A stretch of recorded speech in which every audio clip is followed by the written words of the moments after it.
What up, though, One Pride? This is the Roar of the Lions UK podcast, the podcast where One Pride goes worldwide. My name is Anthony Fitzpatrick. I'm joined this evening by Ashley Soden for episode 247, Judgment Day. And this is a very monumental day for this podcast, Ash. This is the first ever show we are about to do in a playoff week where the Detroit Lions are going to be playing a game of football. It's been a long road, but finally, we've made it to the light. Yes, we have, and the league didn't make it easy for us in some ways, did they? But we still got there. We did our best. We've got there. We're the third seed. Obviously, if things went our way, slightly more our way the past couple of weeks, we could have been the first seed. That's how good we've been.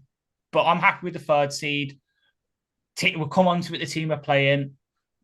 Narratives galore there. It's not gonna be a fun time listening to all the national media trump on about certain bloody narratives over and over. But hey ho, at least Josh Reynolds got his revenge game. Yeah, absolutely. It's been a long and tumultuous season, but finally we've made our way to the promised land. And yes, we have a hell of a ding-dong fixture to look forward to next week. But first, we have one game left to cover, of course. We played at Ford Field against the Minnesota Vikings this week just gone. So we are going to go through some news. We're going to go through the game. We're going to talk about the playoffs around the NFL in general. Because, I mean, hey, it was a cracking week of football considering it was week 18 and there was a lot on the line. Some teams choked hard. Some teams came through really clutch when they needed to. Hope everybody is all right this evening who's joining us. Yes, once again, it is me doing this. Matt is on the road to recovery. He is just about there. We'll probably, when I can speak properly, be back for the preview game this coming week. But you got me for one more. But you've got Ash here to level me out. So, yeah, appreciate you all joining us. Let us just shout you all out. Mile Marker is in the building. He says, hello, guys, 12-5. What a season. Yep, just want to say, I bet 12-5 this year. I got the record bang on. Of course, when Matt's back, he'll start going on and on and on about how he won the prediction league amongst us all. But we got the correct record. He went for 13 wins, I believe, or 14. He was very, very optimistic. What was your overall end up win tally, Ash? What did you have as at start of the season? I was 12 wins as well. I'm not going to mention where I came in the league It's though. Let's fine. just Don't say worry. You've got the 12-5 guys here. We got it bang on. Let's just call us true. both Nostradamus. Just call us both Nostradamus. One half Nostradamus each. Hatter's House 710 is in the building. Brent DeWitt is in the building. He goes, Brad Allen cost me my 13-4 prediction, but I am ecstatic about this season. Carlton Wood is in the building. He says, Ant, hope your ribs are okay. They're getting better. I'm having a lot of issues at the minute. I'm sort of upright, but it is quite painful. But I'm getting there. You know, go do the shows for you guys, so I will get myself through the pain there. I've had a power cut this evening as well, which lasted an hour. So I'm braving pain and darkness and everything to help bring you this episode. So it's nice that you're all able to come along there. And in Twitch, so we've got Dan Pask in the building, subscribed at tier 1, been subscribed to us for 22 months. He goes, it's been great to be here with you through an incredible regular season. Go Lions and Happy New Year. And speaking of happy, everyone wish a big happy birthday to Dan Pask. It was his birthday the other day. King of the Lions fans, king of the supporters of Lions podcast. You will find him everywhere, Dan. We really appreciate you on this journey as well. Because as you say, yeah, this is our first show covering a playoff team in 3 years. We are in uncharted territory here. Dan McGuinness is in the building as well. Joshua Mercer is in the building. He goes, we are 13-4. No one can tell me any differently. Hey, we back you there, absolutely. We're 13-4 with an asterisk, as Mike Tirico would say. Right, let's just get all the housekeeping out of the way. Then let's get into this. The Aurora Lions UK Discord. If you want in, let us know. We'll fire you a link out for that. The College Football Podcast, myself and Ryan will be back later this week going over the Hula Bowl roster because it's All-Star game season now on the path to the draft. A lot of small school guys take place in this, so we'll be introducing you to a lot of new names there. Don't forget to like and sub to everything, Twitch, YouTube, all that good stuff. We really appreciate you all for doing so.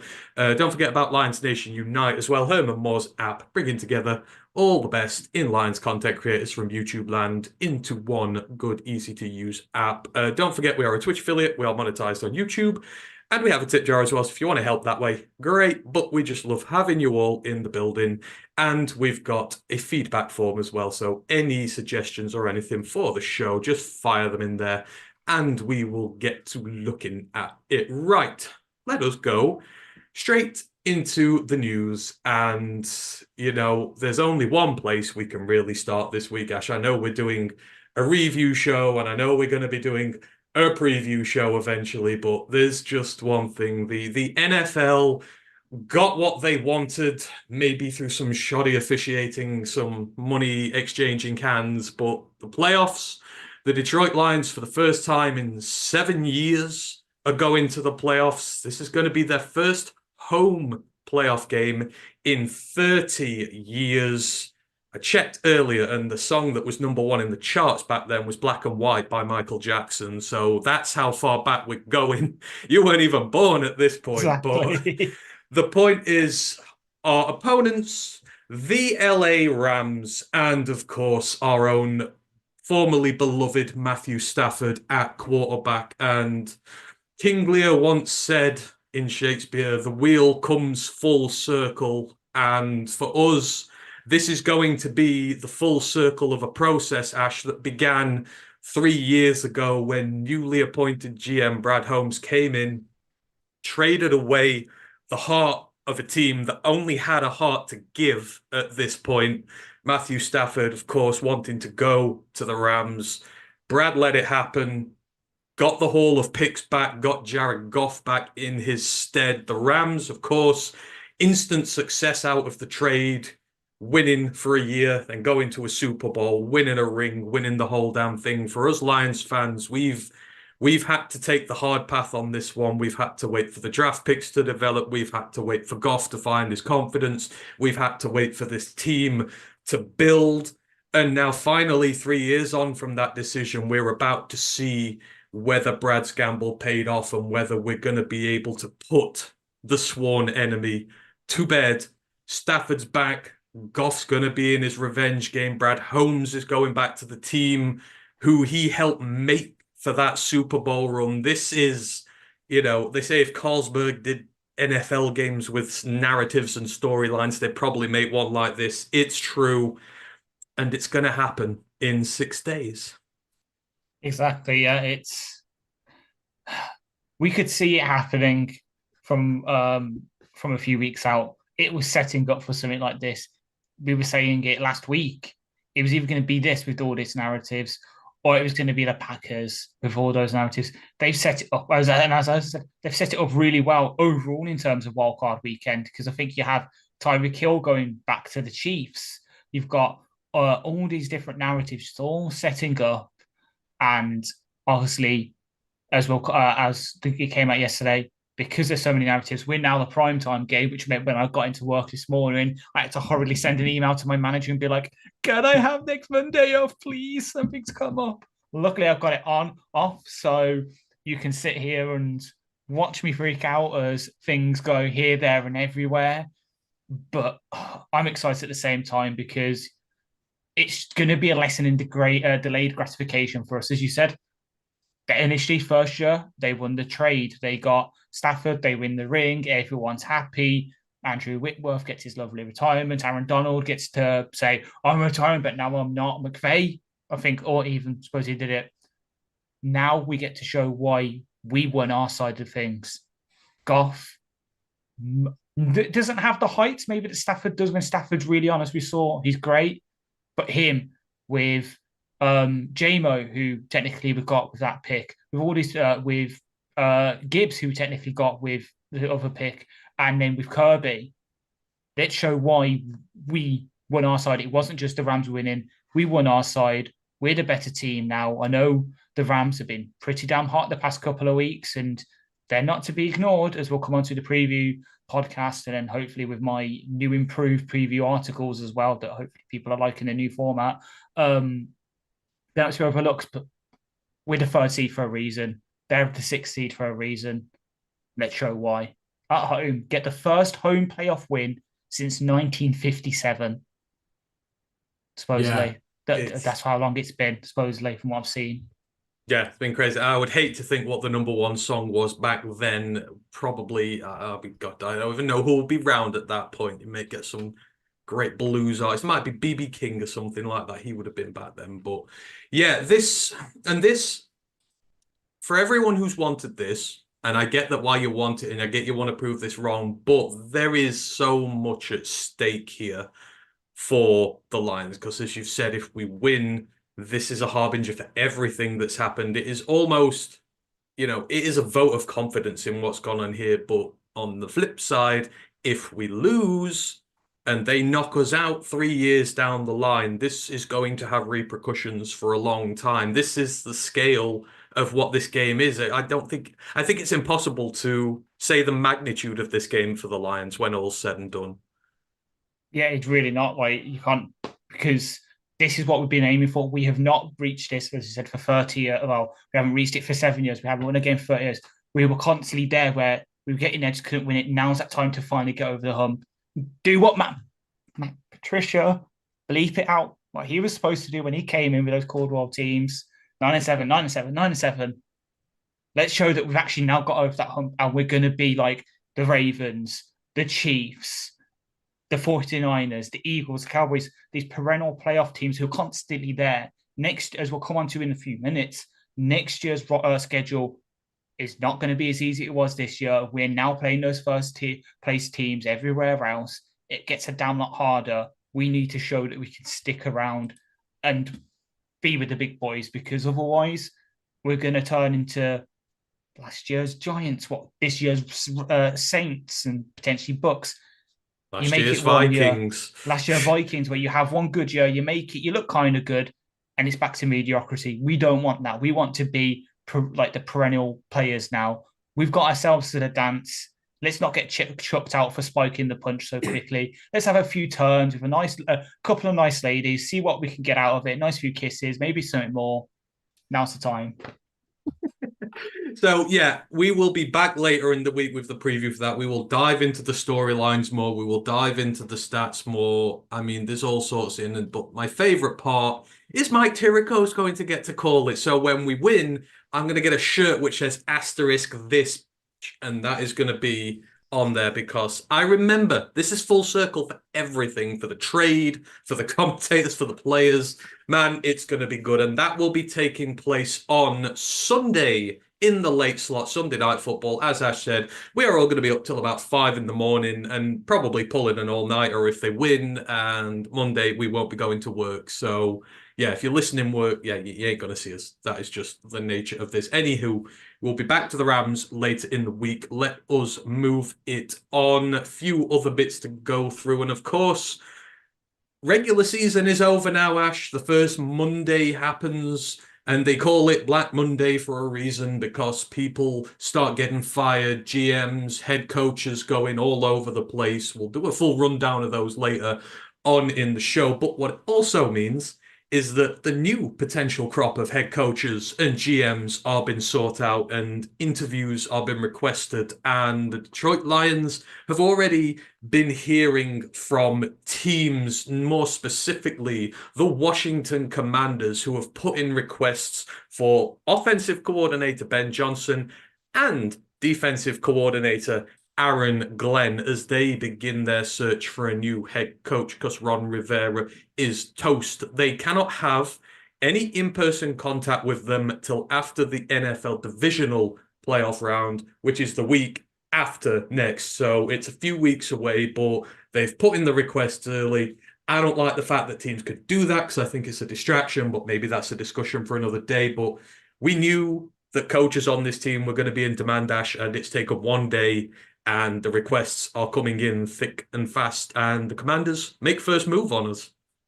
Yeah, kind of shows why their new owner is so highly regarded. Like, okay, yeah, he's come in. They had Ron Rivera, for them, not a very good franchise, for them for the Park Stadium, and he's making active moves to make it better.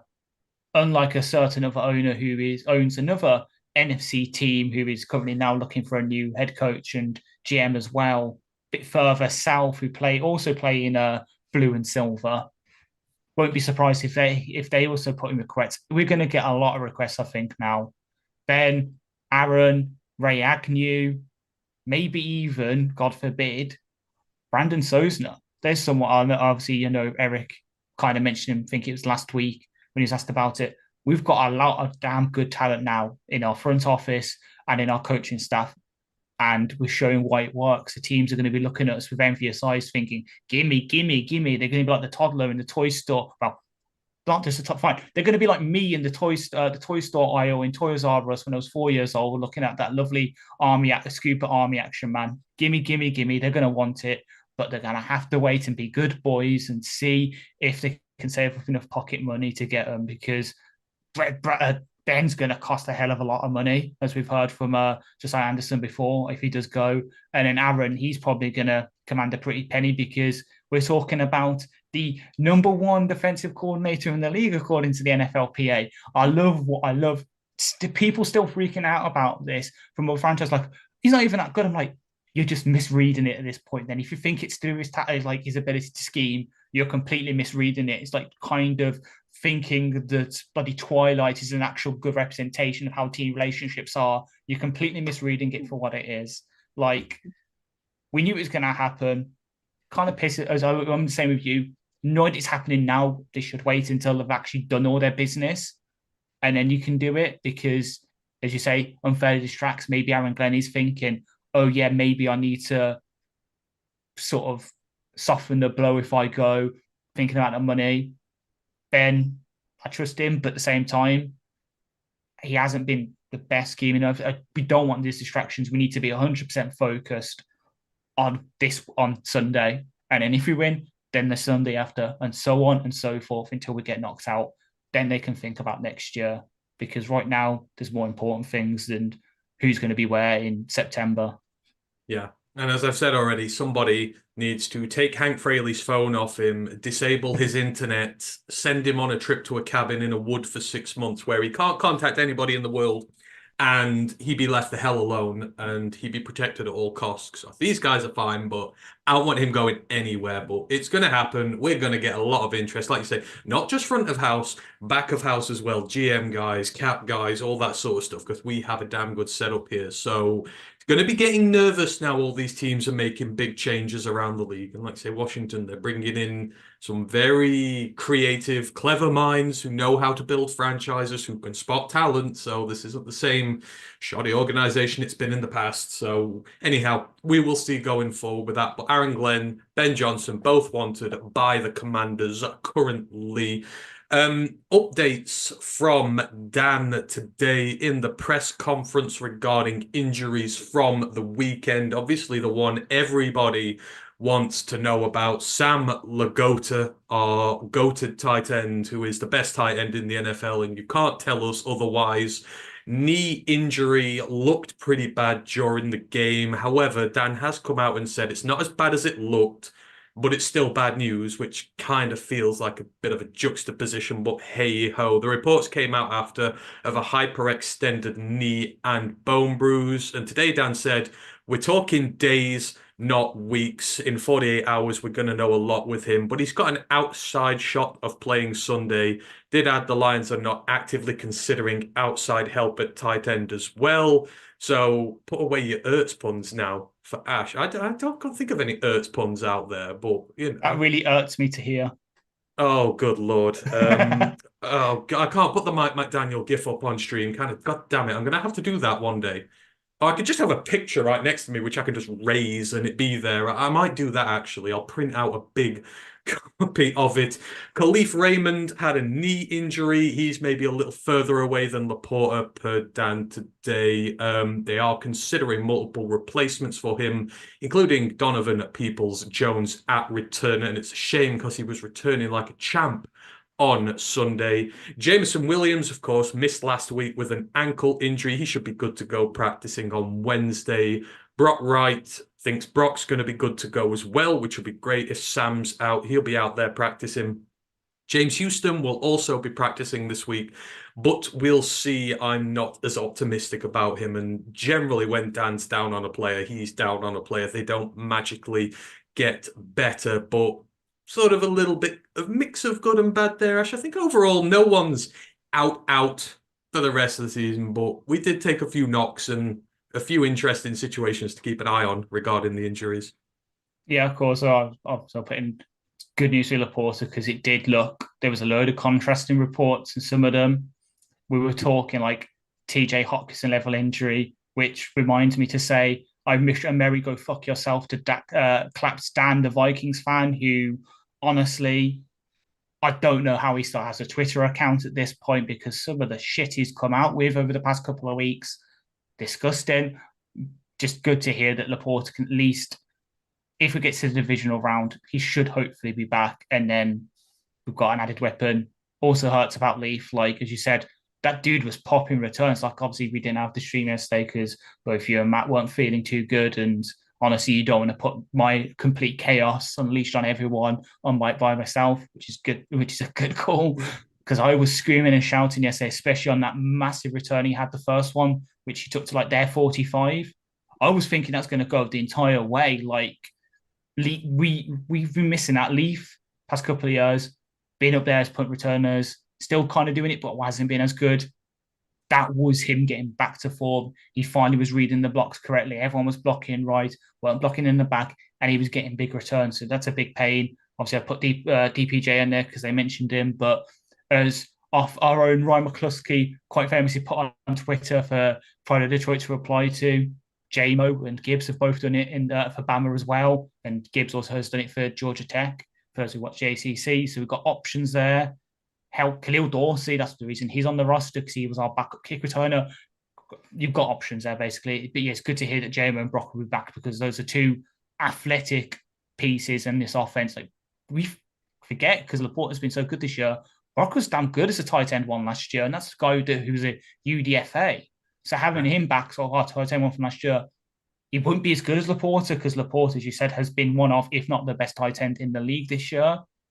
It's going to be a downgrade, of course, but we know how to use him. And then obviously Houston, it's sad to hear because he could be the real spark this pass rush.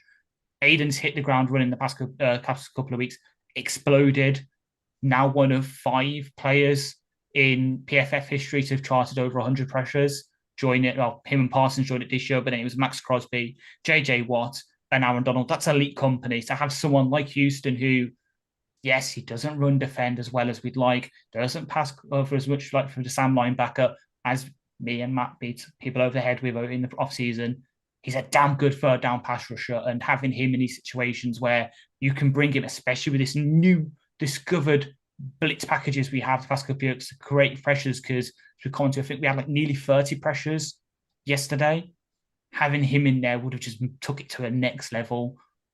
Hopefully we will be in the divisional round and he can get out there, but it's looking more and more likely that unfortunately other teams won't have a problem till next year. No, I agree. I mean, it doesn't really matter. I mean, getting healthy, but overall, next man up.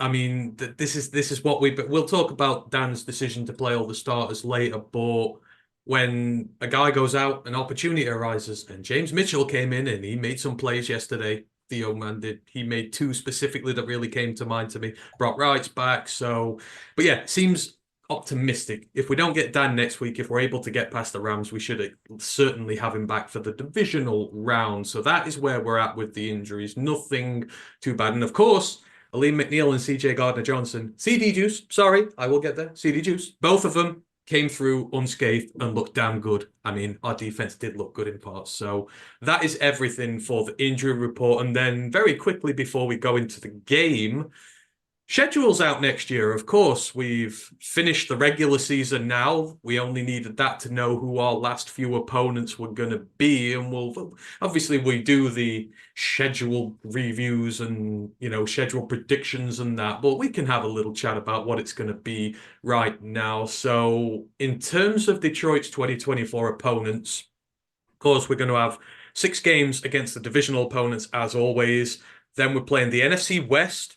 We're playing the AFC South. We are playing the winners of the NFC East and the NFC South.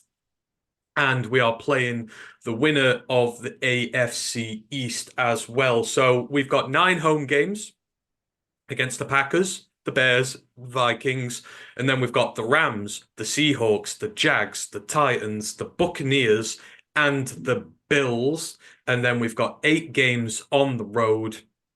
Packers, Bears, Vikings. We've got the Cardinals, the Strouds, the Colts, the 49ers, and the Cowboys. And that has been ranked as the 10th hardest schedule in the NFL next season per whatever Ryan was able to dig up earlier. But it's a legit thing. It's a top 10 schedule next year. And on paper, a lot of tough games in there. Now, a lot changes. Like we thought the AFC West was going to be a killer for us this year, and we swept it 4-0, and it was great. And teams get better, teams get worse, but we're playing a big boy schedule now, Ash. We're going to be playing some big boy teams, going to the Strouds, the 49ers, the Cowboys. We're going to go back there again. Then your home schedule, the Bills, that'll be a repeat of Thanksgiving, where we nearly beat them a couple of years ago. It's going to be tough next year, and people are going to have to take that in mind with their expectations. Maybe it won't be 12 wins again. Who knows? Very early on, but we're up against it. But that's what we want. Exactly. It will definitely make it easier for us to make the playoffs next year if we have a quality schedule to go against. Because as we all know, you've got to play the big boys, and you can get into playoffs with 1 loss against them, rather going undefeated against a weaker schedule, which actually wasn't that which weaker perception. Cough, cough. Yes, I'm making another joke about this. It does look hard. Like, even our home schedule: Packers, Bears, Vikings. Hopefully, we can beat those. The divisional Rams. We'll see. This is a dress rehearsal now. We should hopefully be better next year. They'll be healthier as well. That'll be a good game. Seahawks are the Seahawks. Fucking get them off the schedule. Fuck the Seahawks, especially with Pete Carroll saying he's going to be coming back he is going to be coming back next year. Like, that man's going to fucking pass. Like, he's going to do a Tommy Cooper. He's just going to die on the sideline, probably choke on his chewing gum and go. At least he's doing what he likes best, going out what he does like doing best. Jags. Who the fuck knows what the Jags are going to be like next year? They're going to be like last year's Jags, who were actually really damn good, or this year's Jags, who looked good and then fell apart the last half of the season, and perhaps their generation quarterback talent isn't as generational as he's supposed to be. Titans, again, they look easy. Depends who's under center for them. Like, they've had 3 swings. Oh God, yeah.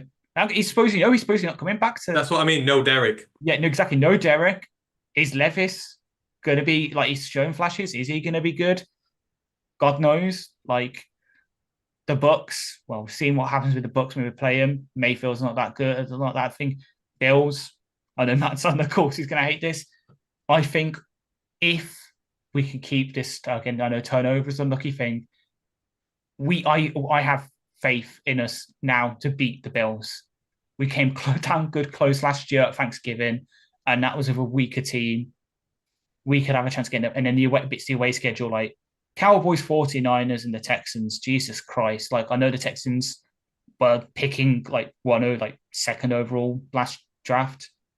They look damn good. Like, CJ Stroud, I couldn't have been more wrong about him. Cowboys and the 49ers, they're always good. Colts, fuck the Colts. Let's beat them. Hate the Colts. Sorry, Franklin, go fuck yourself. I'm bringing that up again from 2 off seasons ago. Oh, really? And Cardinals. not because it's a former Florida quarterback under center? Absolutely not. I can't Oh believe no, that for a you talking you second. forget that me and Matt were like presidents of the Anthony Richardson fan club. I was really high on Richardson coming into the season. I loved him. Like it's I if it, I he can have a great season except for against us, and I'll be happy.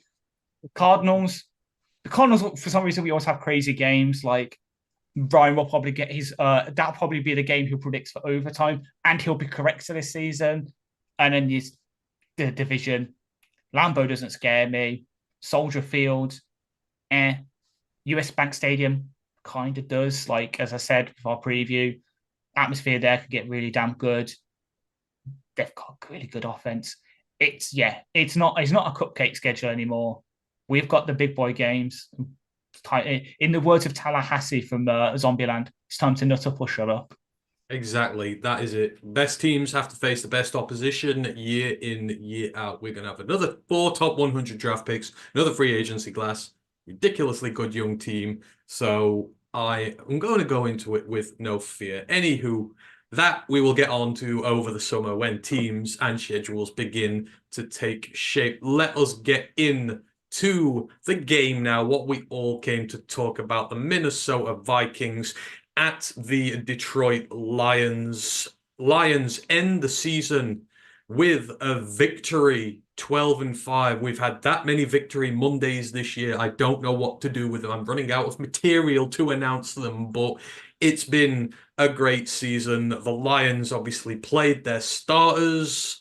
Arguments over that, maybe not. Of course, the Vikings did. They were playing for an outside shot of the playoffs, but the Lions win 30-20. So pre-game or pre-day before the game, the Lions activated, as we mentioned, Aleem McNeil and CD Juice off of IR straight into the team. They also elevated defensive tackle Tyson Alualu and fullback Jason Kabinda back in the building. In terms of inactives on the day for Detroit, Hendon Hooker, Jameson Williams, Brock Wright, the commish, Broderick Martin, Charles Harris, and Stephen Gilmore. For the Vikings, Jaron Hall, right tackle Brian O'Neill, right guard Ed Ingram, defensive lineman Jacqueline Roy, cornerbacks Byron Murphy, Makai Blackman, and safety Theo Jackson. Was there any surprises for you on the inactive list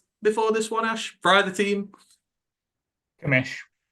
But Dan explained it. He was just giving him a rest. Like his Commish has been playing a damn lot of snaps, and he just thought he's a veteran guy. Let's just keep him fresh and give some of the other players, including one that we'll come on to a lot later because it's one of my favorite players and he's going to be someone I'm going to talk up at the end of the game. Get them a couple of snaps to see what they got, which I can kind of get. Was hoping that Broderick will get a couple of looks. Like this would be a good time to sort of bed him in. Like Vikings run game didn't really scare me. Kind of was half wrong about that, as we'll go on to. Harris, yeah, he's been inactive before. He's probably gone at the end of the season when we're done, which is sad, but it is what it is. And then everyone else is kind of the same old same. Like we knew Jamo and Brock would be out. Hooker's always inactive because the third quarterback rule, and then Gilly is perennially inactive. Hopefully, hopefully we'll get some snaps at the same time.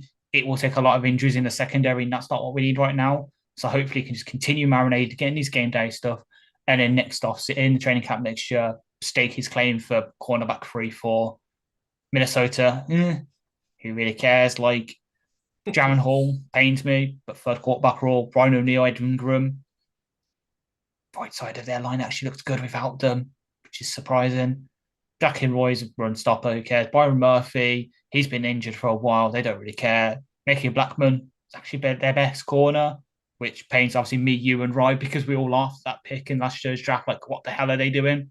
He's turned out okay. And then Theo Jackson's just a third strings, like sort of special teams guy. They don't really care. So inactives didn't really make that much of a difference. We knew it was pretty predictable both sides. We just got on with business. Yeah, exactly. Say Charles is in trouble. Broderick, do not worry about Broderick Martin. This was never meant to be his season. You'll see him next year.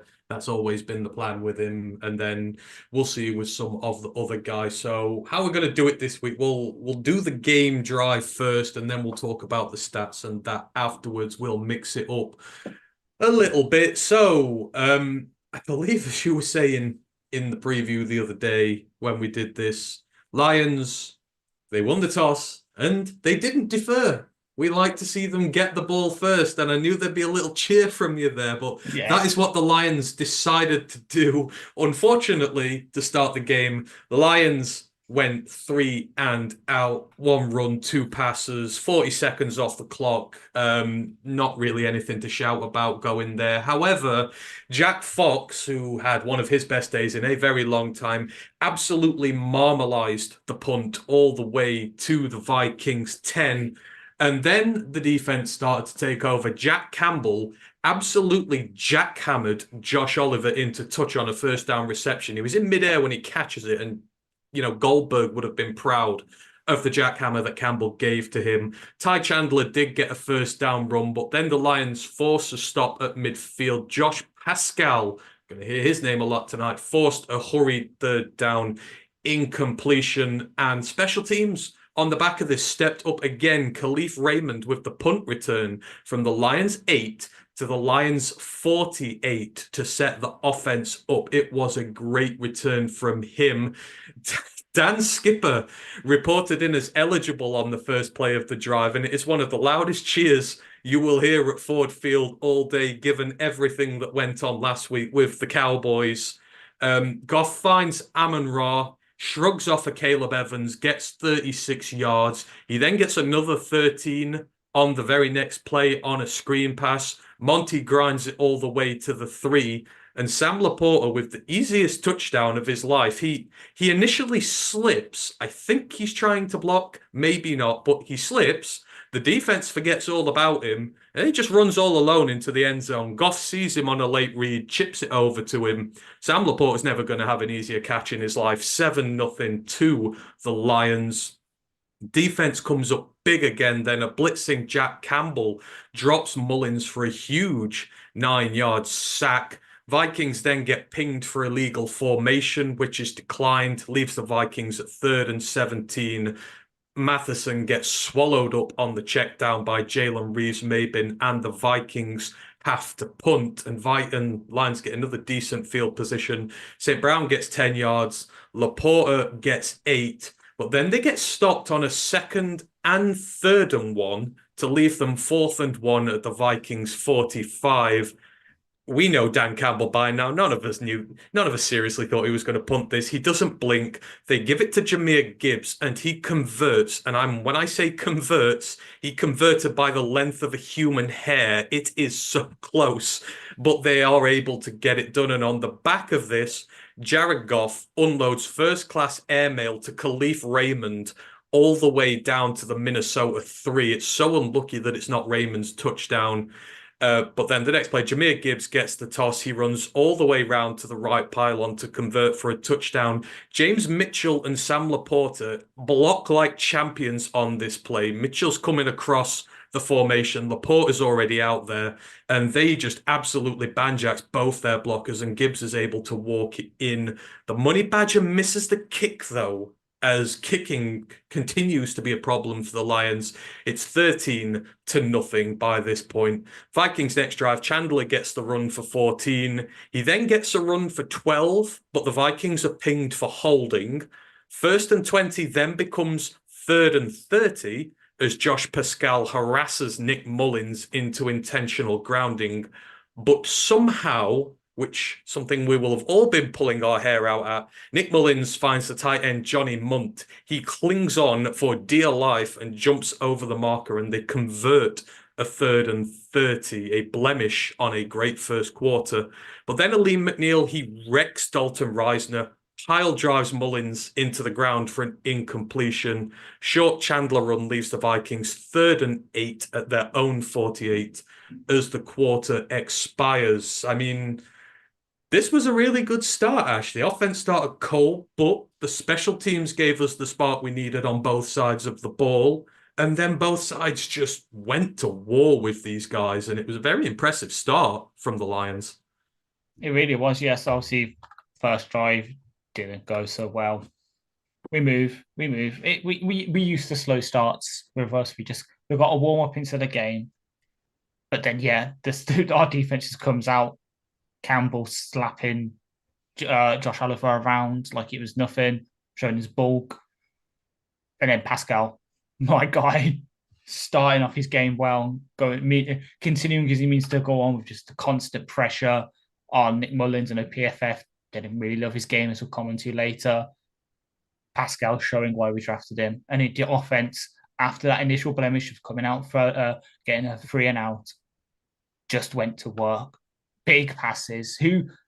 People who say Jared Goff can't pass deep, just stick on the game tape from this first quarter, and you'll be proven heavily wrong.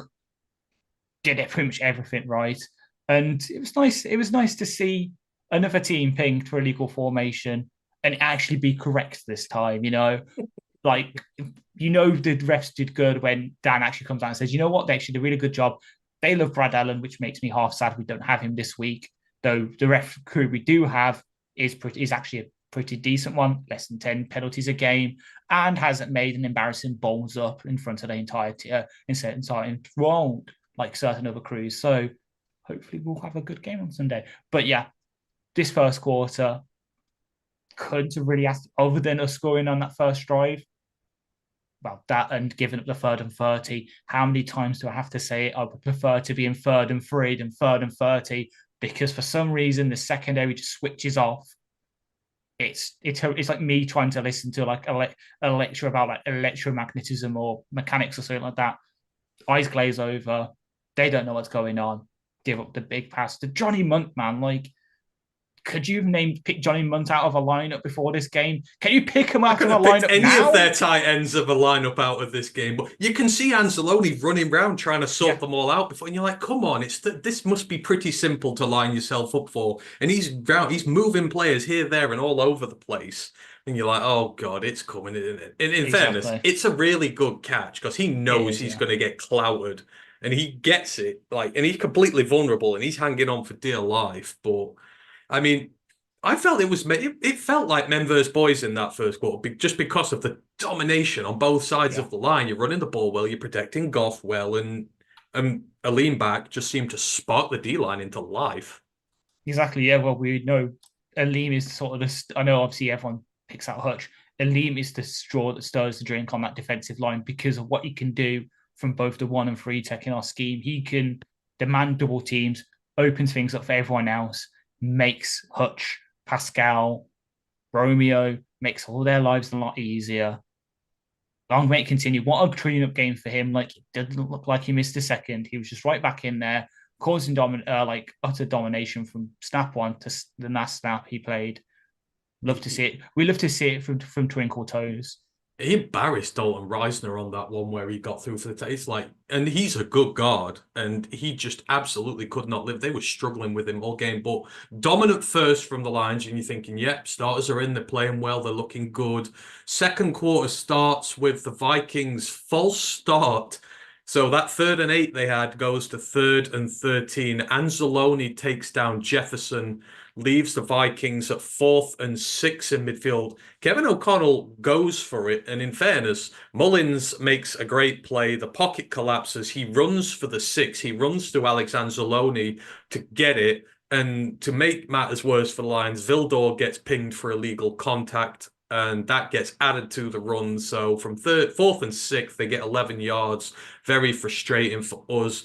Vikings then try to be the Lions. They break out the flea flicker, and Mullins misses a fairly open Jordan Addison, who has separated from Vildor, although Vildor did get a little bit of pressure on it, but he still should have found him for it. Then on 3rd and 6, Romeo Okwara, a sack is negated by a holding penalty on Brian Branch, who is matched up against Jefferson. And I say holding penalty against Brian Branch because there is no holding penalty on Brian Branch. He is running side by side with Justin Jefferson and doesn't lay a finger on him. His hands are even up to indicate that he's not touching Jefferson, and it still gets called. I don't know why. Running side by side with a receiver is apparently now a penalty. Jefferson then does get a big reception to the Lions 8, but the Lions hold. Barnes stuffs a Matheson run on first down. Vikings then try the tricks again and end around to Justin Jefferson. Gets blown up by Hutch way back at the 20. He smokes whichever tight end's trying to block him, gets him and wraps him up. 12-yard loss. Vikings then get pinged for a delay of game because the center can't hear Mullins clapping due to the noise that the crowd are making. You can see Mullins clapping, wanting the ball, and Bradbury has no idea because he just cannot hear. Mullins then gets clattered on third and forever. He finds Jefferson, but he only gets 5 yards. Jefferson has a huge hissy fit as he goes off on the sideline. Joseph hits the field goal from 39 yards. It's 13-3 Lions, but from where they were, it was a very good stop. Lions then go 3 and out as the offense went a bit cold. Goff threw a really risky one to Amon-Ra in double coverage, which was lucky to not get picked. Cameron Bynum had a very impressive tackle on the Porter on the third down to stop the conversion. But then Superman, super guy, Jack Fox punts it all the way from the Lions 32 to the Vikings 1. Now it's downed by Khalil Dorsey, and I didn't actually remember seeing this until I rewatched it through today. Brandon Powell, the punt returner, completely unnecessarily shoves Khalil Dorsey, who is stood there with the ball in his hands. The ball is dead. He shoves him into the end zone. Should have been a penalty, but it was not given. But Jake McQuaid, the hero that he is, our long snapper, sees this, comes in and spears Brandon Powell to the ground in the end zone, in which is now one of my favorite things of the season. So Jake McQuaid, you are a hero, sir. Matheson gets 2 as the Vikings try and bring it out their end zone. Mullins finds Oliver, the tight end, gets to the Minnesota 25. Then Dalton Reisner goes out hurt for the Vikings. Their injury worries continue. Hutch gets a monster sack on Nick Mullins. Then he rinsed tight end Josh Oliver and then took the quarterback down for an 8-yard loss. Cam Sutton then had a pass breakup on Justin Jefferson. JJ does get a catch on 3rd and 18, but again, nowhere near enough. Vikings punt again. Raymond takes it from R5 to R19. With 2:35 left, Lions get to the 3rd and 5th by the 2-minute warning. Then the injury happens. Sam Laporta converts the 3rd down, but he goes over on his knee, and you could hear him screaming on the broadcast, which is when we all went dead because he made a right noise.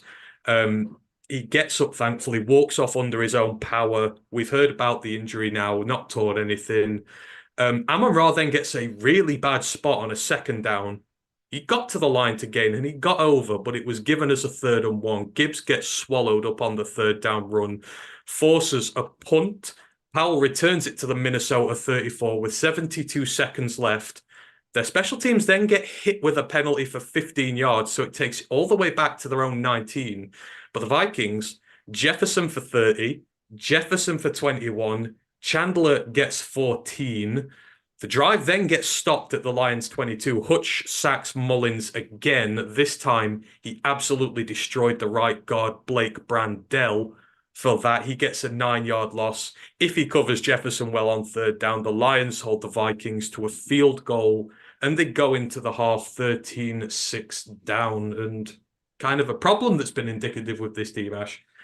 Offense goes cold and then struggles to find the rhythm it's had earlier. The defense, for the most part, plays really well. It's a bit of an icky drive before the half, giving up a lot of plays, but the Lions are still fighting hard, but that spark kind of just went out a little bit in the 2nd.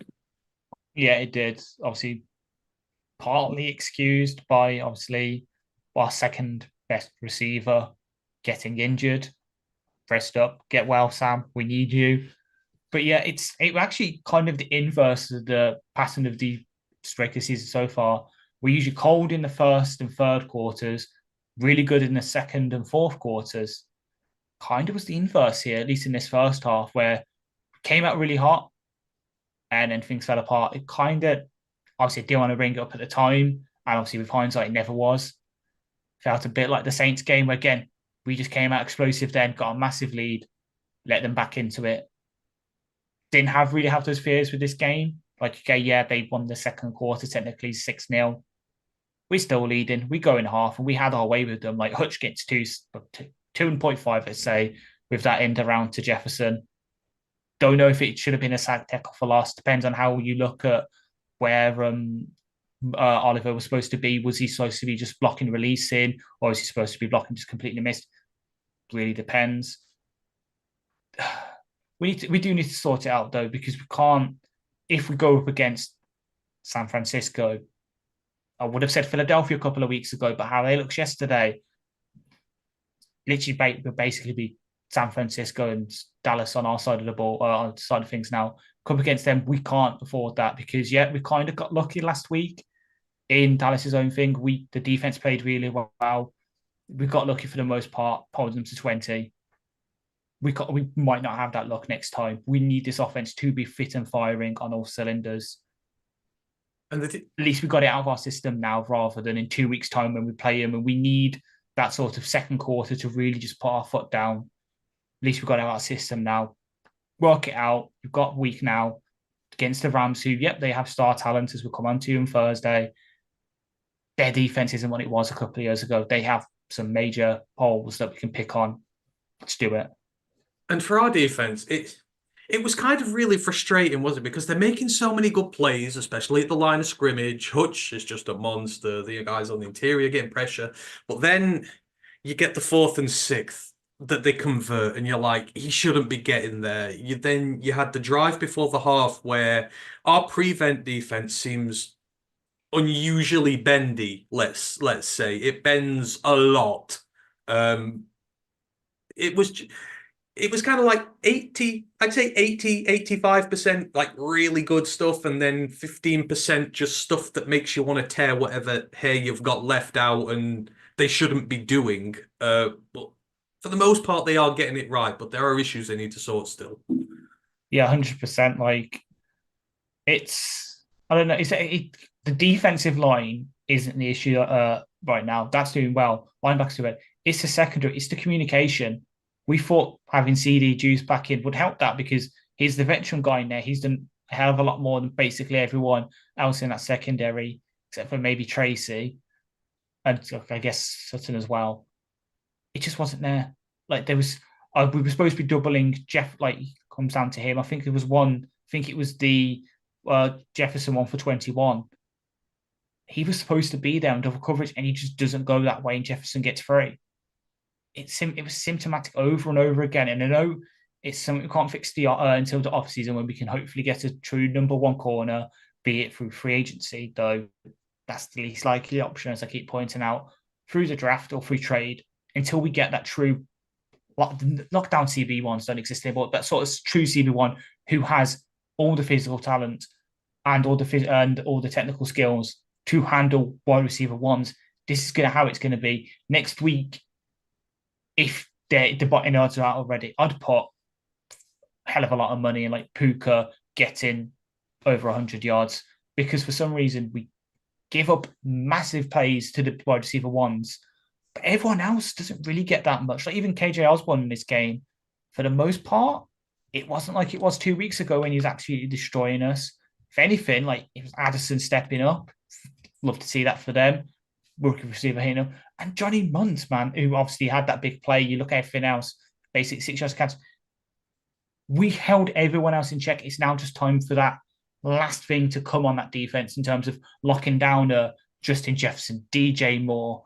Yeah. Not going to put any of the Packers wide receivers in there, because they're the new Bears wide receiver group where they don't have anyone. We can handle Packers.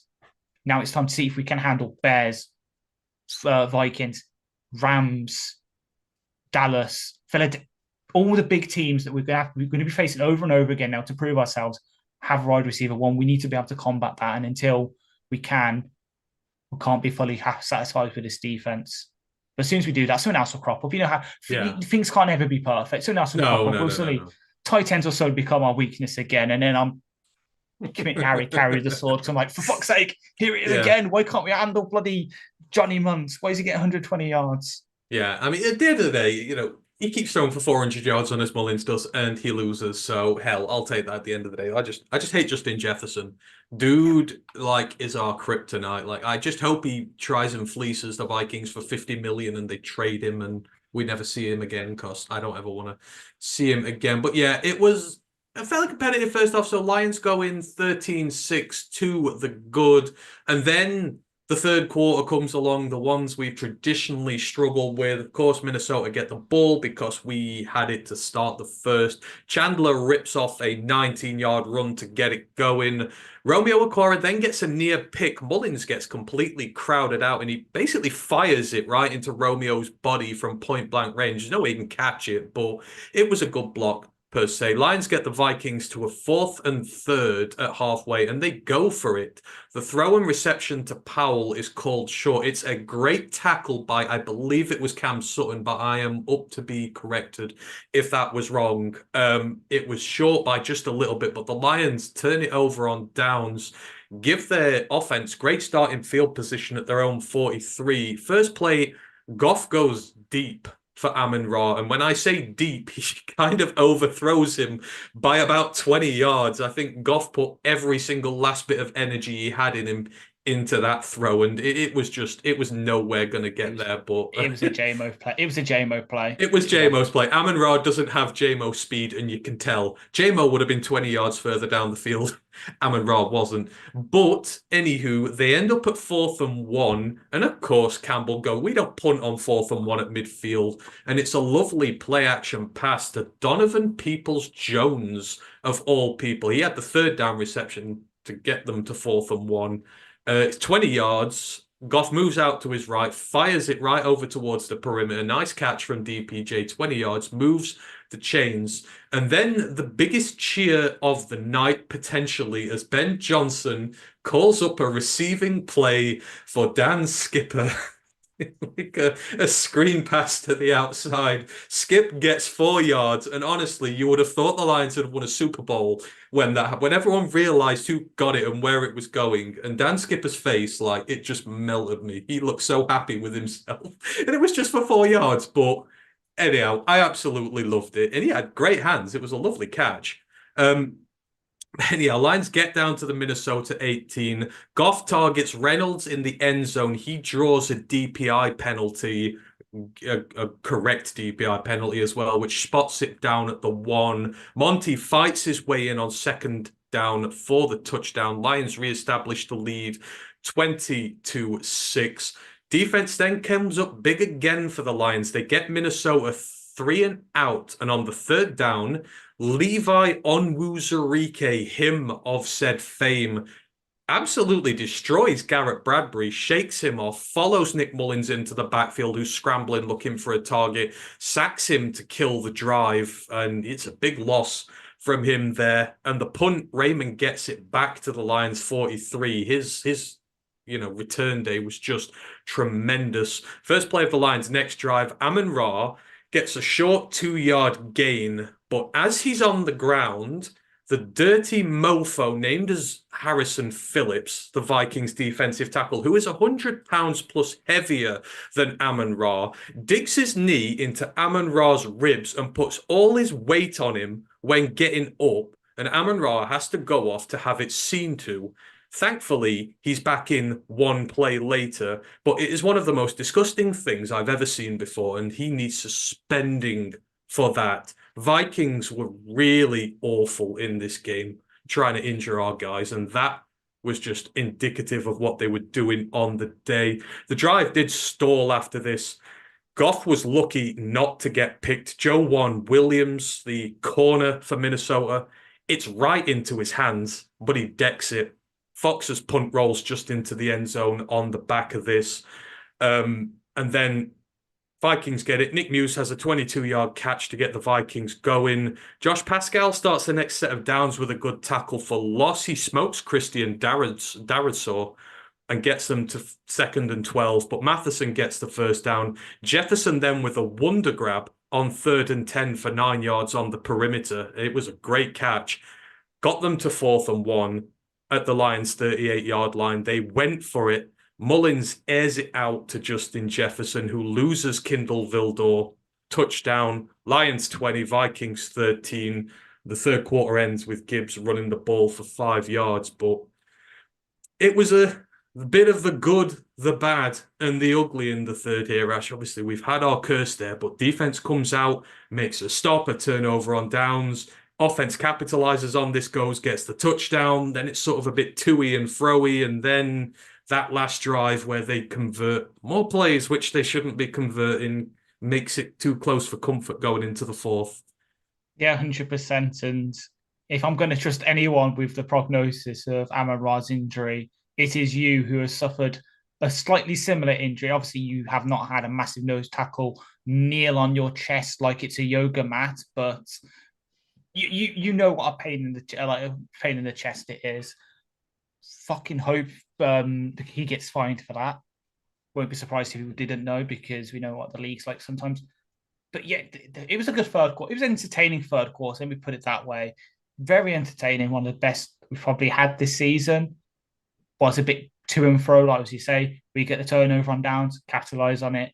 It goes back and forth. They score. Yeah, that was again one of the plays where the safeties didn't know what the fuck they were doing. Leave Kindle Vildor one-on-one with Justin Jefferson, which is a bad matchup. It's a bad matchup for pretty much anyone, but Vildor is not a deep threat kind of cover guy. He's a closer line of scrimmage, sniff out screens and run plays. That's more of a Khalil Dorsey kind of play. And even then, Khalil Dorsey probably wouldn't have done much better. It was a mismatch. They go on it. Can't really be too mad at it. Like, it happens. As I keep saying, it's going to be something I have to put up with until we get the true number one corner. Hopefully happen soon. I'm not too mad though, because as we're going to come into it in a minute, the third might have ended on a slightly sour note, but boy, did the fourth open up on a great note. It did. Just back with the defense a minute. It was again. It's tight ends were the problem. Nick Muse has never had a catch in his life. Started that drive off for nearly 25, and then just these little niggling catches and like you say, sometimes things can't be helped. That Jefferson catch to get them to 4th and 1 was just. Yeah. I mean, how the hell did he make that? I don't know. He is a transcendent talent, and sometimes you're right. You give up plays to him, but when you're on 4th and 1 at your 38, you're like, you don't want to be giving up a touchdown there. It's like just. Oh, it's infuriating. Like the defense is playing so well, and then they're making boneheaded mistakes like this, which is real pain in the arse. However, as you say, fourth quarter, moving into that, Lions are up by 7, and the first play of the fourth quarter is one for the time. And this is where the game descended into being what I call the Wild Wild West phase, where it started to become a bit of a shootout. So from the Lions 30, Jared Goff finds Amon-Ra deep on the perimeter. He's completely lost a Caleb Evans who has no idea when he is. He then comes crossfield, heads for the right pylon, breaks Cameron Bynum's ankles, not once, but twice, forces his way into the end zone, carrying both of them across the goal line with him for a touchdown. And Harrison Phillips, that is what happens when you make the sun god angry. He will bring his wrath down upon you. It's a 70-yard play for him. As I say, multiple defenders he made a joke out of and just powered his way over the line. That is what happens when you make him angry. And then at this point, we're thinking, right, fourth quarter, maybe we can start pulling the starters out. But no, because the Vikings hit straight back. Justin Jefferson finds a hole in the coverage for another 30-yard gain. And then Jordan Addison leaves Cameron Sutton for dead. And Cameron makes no attempt to try and block him whatsoever and just lets him pass. Mullins heaves it downfield for a 42-yard touchdown. I believe it was a 3-play drive in no time at all. And all of a sudden, it's a one-score game again, 27-20. And then the news gets even worse, because Khalif Raymond then gets hurt the first play of the next drive. He's tackled hard from behind. And again, yeah, Vikings were a little too, let's say, physical. It seemed a little too dirty for my liking, straight into his spine. But anyhow, he got hurt. James Mitchell comes up with a great play on this drive, though, on a 2nd and 13. Great catch over his head. Big conversion there. Lions are able to get down into the red zone again. But Danielle Hunter, who got nothing, out of the Lions' offensive line to this point. He gets his first sack of the day. It's more of a coverage one because it takes forever to get to Goff. Lions have to settle for a field goal, but Badgley hits it from 39. It's a 10-point game. It's a two-possession game. Again, next Vikings drive, Kindle Vildor almost picks off Mullins, but he drops it. We all thought it was a pick six because he took it all the way back and we're thinking, yeah, finish the game. But he didn't. He dropped it. But the Vikings' possession is slow. It bleeds a lot of time off the clock. The defense did a stellar job here. Lots of small completions. They're trying to run the ball. It's not going anywhere. McNeil gets another tackle for loss on Ty Chandler, this time going past the center again. Dan Campbell then throws his 17th unsuccessful red flag challenge in a row on a reception, which it was kind of half and half, but there was not enough to overturn it. Didn't agree with it, but didn't really matter at the end of the day. And the clock bleeds from about 9 minutes all the way down to 3 minutes at this point. Nick Mullins put under all sorts of pressure. He throws a wayward pass straight to CD Juice, and the Lions get the ball back. So after all that time coming off the clock, the Lions defense turns it over. Lions' last offensive possession, or second to last, they go 3 and out, but Minnesota have to use all their 3 timeouts to do so. And then 2 plays later, Nick Mullins lobs up a moonball into the middle of nowhere, and Cameron Sutton seals the game for the Lions. Second pick in as many drives. The Lions get a first down, and they're able to kneel it out into victory formation. But this one got out of hand for a little bit, Ash. Several big plays in a row to start this, but then the Lions managed the clock well, both on offense and on defense. They get the turnovers at the end, which kind of make this more of a comfortable win than it looks in the end. So again, a lot of good, but there were just some annoying things in this quarter as well, which you just can't forget about. Yeah. I'm just glad that Kevin O'Connell didn't have as much issue with our fixture formation as Arthur Smith did with the Saints one yesterday, because we found that perfect middle ground between bleeding the clock out and obviously just force feeding Josh Reynolds the ball. We're like, pass to Josh Reynolds, pass to Josh Reynolds, pass to Josh Reynolds. We need to get him those yards. Fair play to the team. That's one way to motivate any free agents to come to you. But like, you've got incentives in this last play, the last drive of the game, and you need 14 yards for an incentive. We're going to force feed you the ball so you can get your money, guys. Come here. It was great. But you said, as you quite aptly on the document, I love the name for this fourth quarter, the Wild Wild West. It was a shootout. It was pinging back and forth, back and forth. Don't know how they kept finding. Well, kind of do. I think we did a bit of Maxley's favorite thing in a game. We went to soft zone a bit too early. They just picked it apart, scored.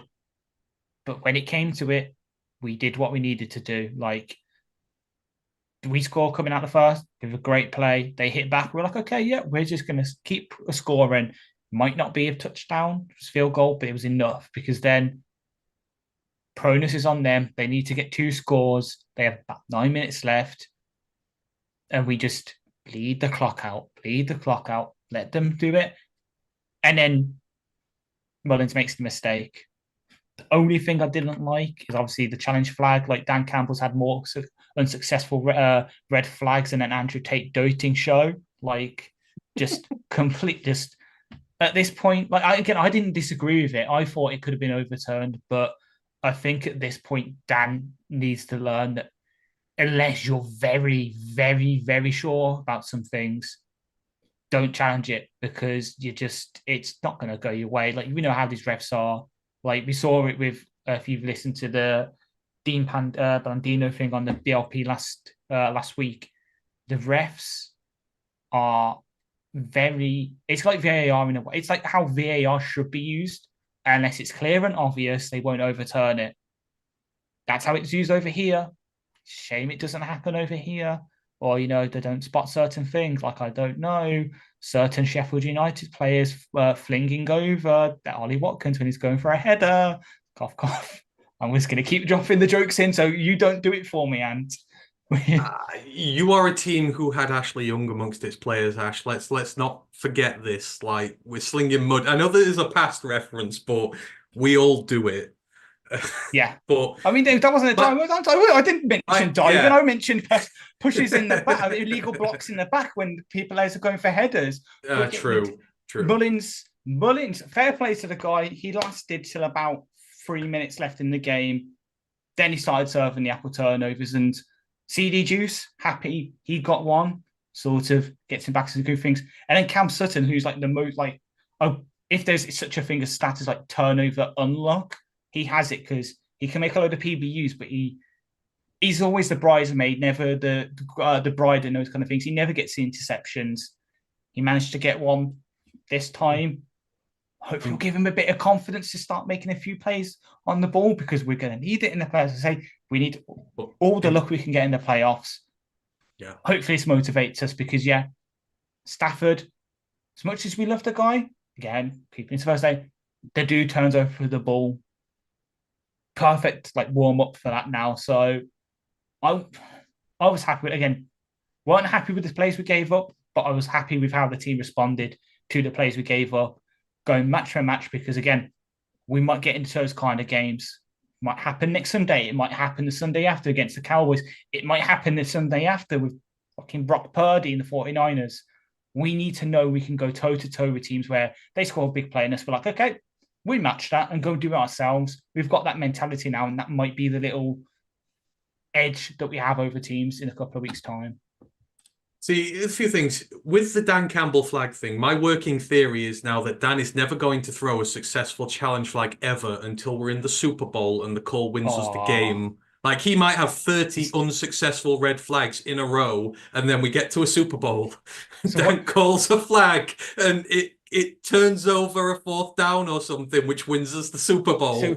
So what you're saying is you're predicting Dan Campbell to have the greatest fourth Fourth quarter quarter defensive challenge player, flag yeah. in Super Bowl history. Exactly. That is my working theory. Dan is saving it all for a Super Bowl red flag challenge, which will be successful. As for the team themselves, like I got to the end of this and I felt akin to like my feelings towards them are what would be to a child that I love that has been naughty. Like they do some things that just really annoy you, and you're like, you shouldn't be doing that. And then they'll just look up at you and they'll give you a little smile, and you're like, this, I can't be angry at you. Like you're just adorable, and that's what this team did in this game. Like there was so much good, and this is why I like the starters been in there. Like coming out in the second half, offense and defense playing together, playing in rhythm. We need more of that. That's why they were out there, to be able to get that sort of cohesion and to sort some of the problems they were having.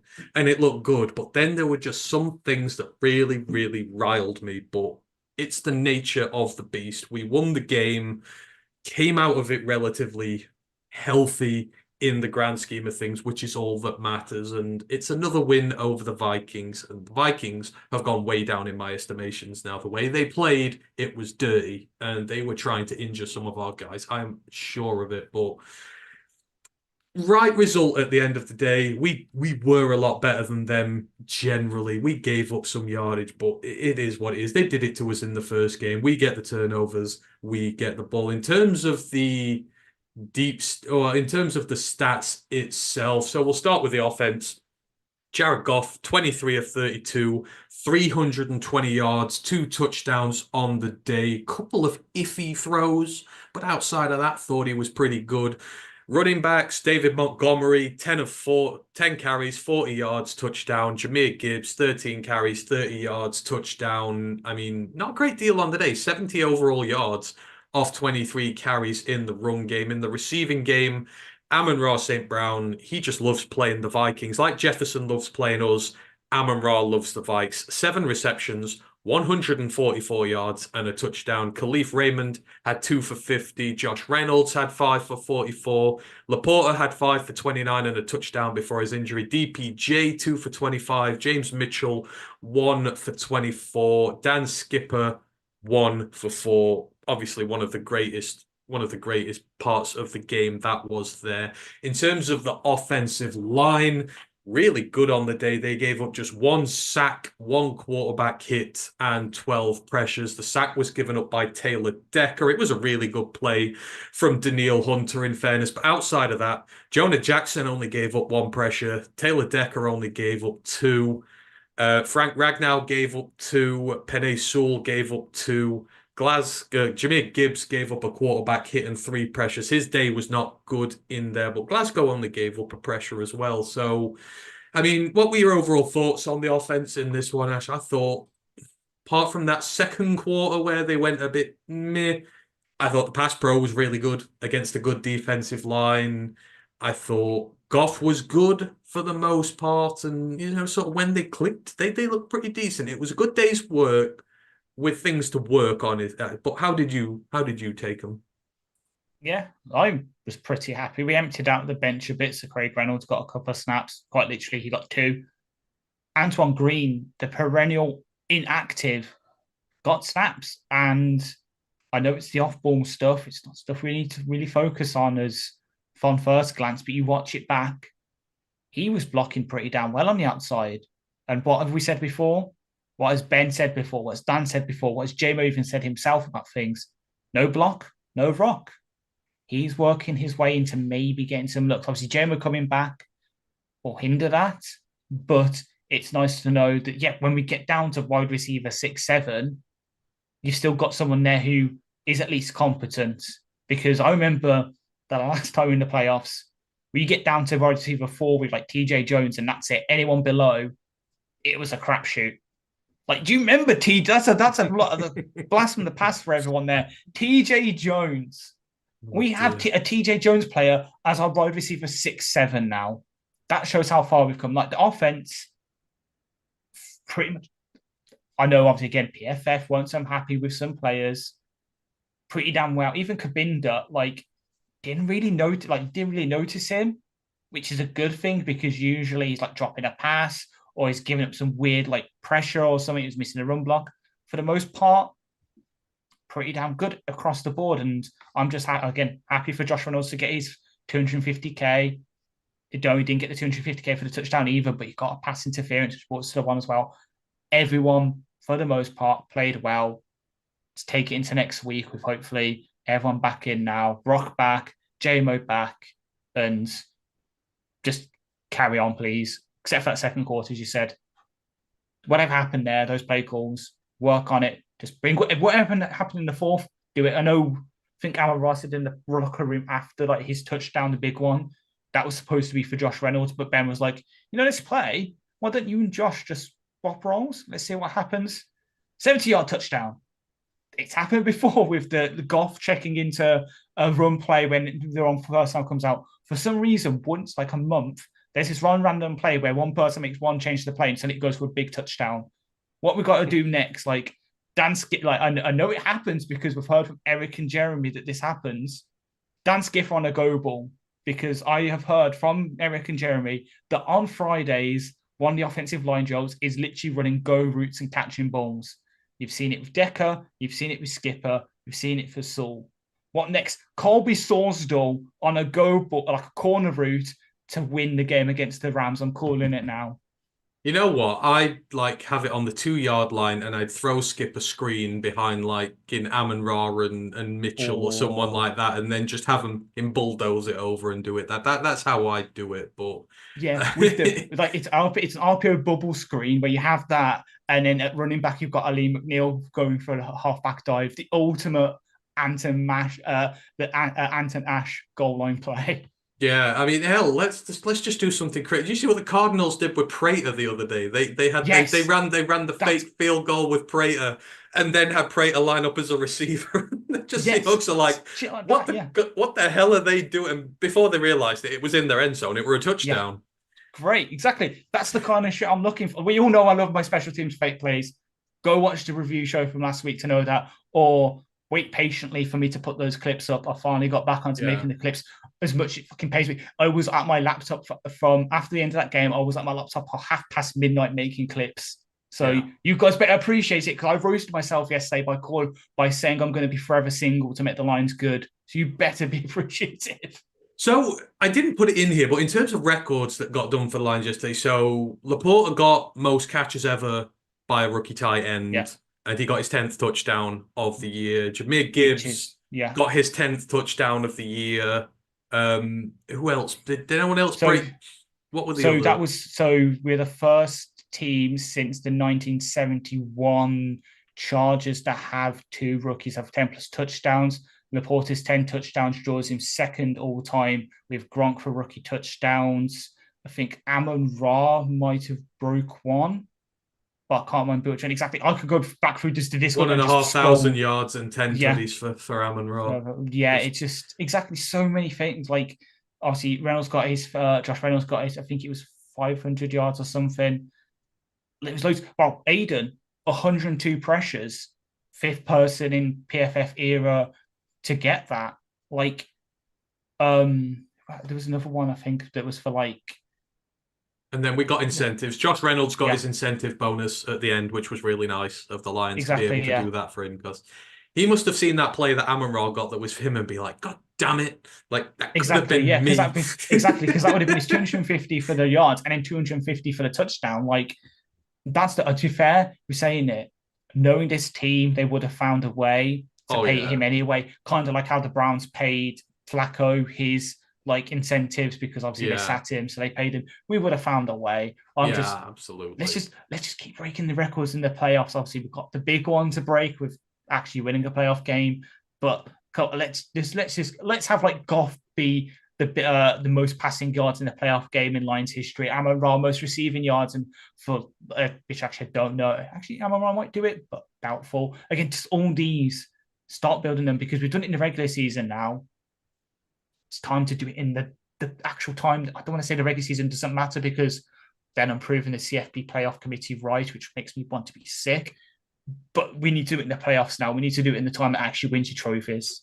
Yeah, exactly. Everyone who's listening to us in the chat, let us know what you thought about the game, and we'll get there in. Sorry, go on, Ash. As soon as I say that, Lions PR come and absolutely drop a great stat on us.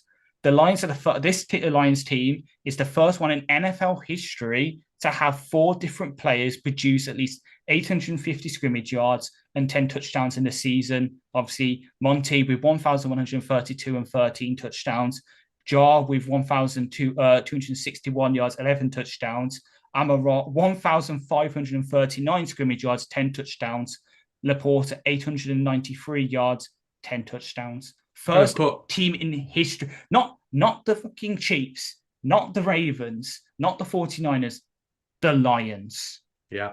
Fucking, not even the greatest show on turf Rams, the 90s Cowboys who fucking get held up, the 80s bloody Dolphins with Dan Marino, the 80s Bronco, no, was he Elway? And all of them are rookies, I believe. Oh, it's Monty.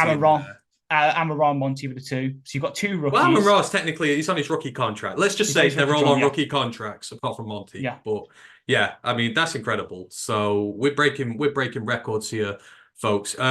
So enough about the offense. We'll go on to the defense now. And I mean, what a performance here from them. 27 pressures on the day. They had more quarterback hits than quarterback hurries, which then tells you what sort of a day they've had. 4 sacks, 12 quarterback hits, 11 hurries, of course, led by our mercurial talent, Aiden Hutchinson. 8 pressures, 2 sacks, 3 quarterback hits, 3 pressures on the day for him. Levi Onwuzurike had 3 pressures, including a sack. Aleem McNeil had a quarterback hit, and he was a monster in run defense, several tackles for loss. Romeo Okwara, 2 quarterback hits, 2 pressures, meant 4 on the day for him. Derek Barnes had 2 quarterback hits. Josh Pascal had 2 quarterback hits and a hurry in there. Julian Okwara had a hurry in there as well. So the pass rush absolutely went to town on these guys. In terms of through the air, it's a little bit more rough. We gave up 30 receptions on 40 targets. Some of the big offenders. Cam Sutton again, he went 9 of 9 for 130, I think it was last week. 8 receptions on 10 targets for 147 yards and a touchdown given up, although he had an interception and a pass breakup as well. Kindle Vildor gave up 3 receptions on 4 targets for 81 yards and a touchdown. Alex Anzalone gave up 8 receptions on 9 targets for 78 yards. It was, a little bit of everything on here. But the defensive line, I mean, that's a heck of a performance. And they were backed up by their linebackers in the run game, and they all went to Hunter's packs. It seemed like every time Mullins dropped back, there were two or three guys just like completely harassing him. And I mean, you've got to give Mullins credit for that, really, for standing up to it for so long. But D-line was dominant as in this. Yeah, and that's not even, you didn't even mention the run game. We had 14 run stops, which again is incredible. Barnes with 3, Campbell, Hutch, Pascal 2, Aleem, Benito, Sutton, Anzalone, and Alawalu all getting 1. Like our average, like other than Sutton, who obviously is going to have a bad depth. Sutton, Iffy, and CJGJ, who all made tackles, they all have bad ones because that's far away. All the other tackles pretty much were in the first like 2.5, 3 lines of DR scrimmage. Aiden had an average depth of tackle of -5 yards, meaning his out of his 2 tackles, he was at both of run stops, obviously, -5 yards. Pascal, -0.5 yards. Penetration, that's what we've been hearing all season from John Scott and from Dan and from Aaron Glenn. It came to play here. We got through that Vikings offensive line quite often. As their right side was surprisingly good against us. So the backups played pretty damn well for them. But that left side with Darasaur, Reisner, Bradbury, kind of like Swiss cheese, which is pretty bad for them to say because obviously Darasaur is supposed to be good. Reisner's a really damn good guard. Bradbury's an issue. They're going to have to do something there. Are they in play for Cedric Van Pran or Sincere Hainsworth or someone? We'll have to wait and see.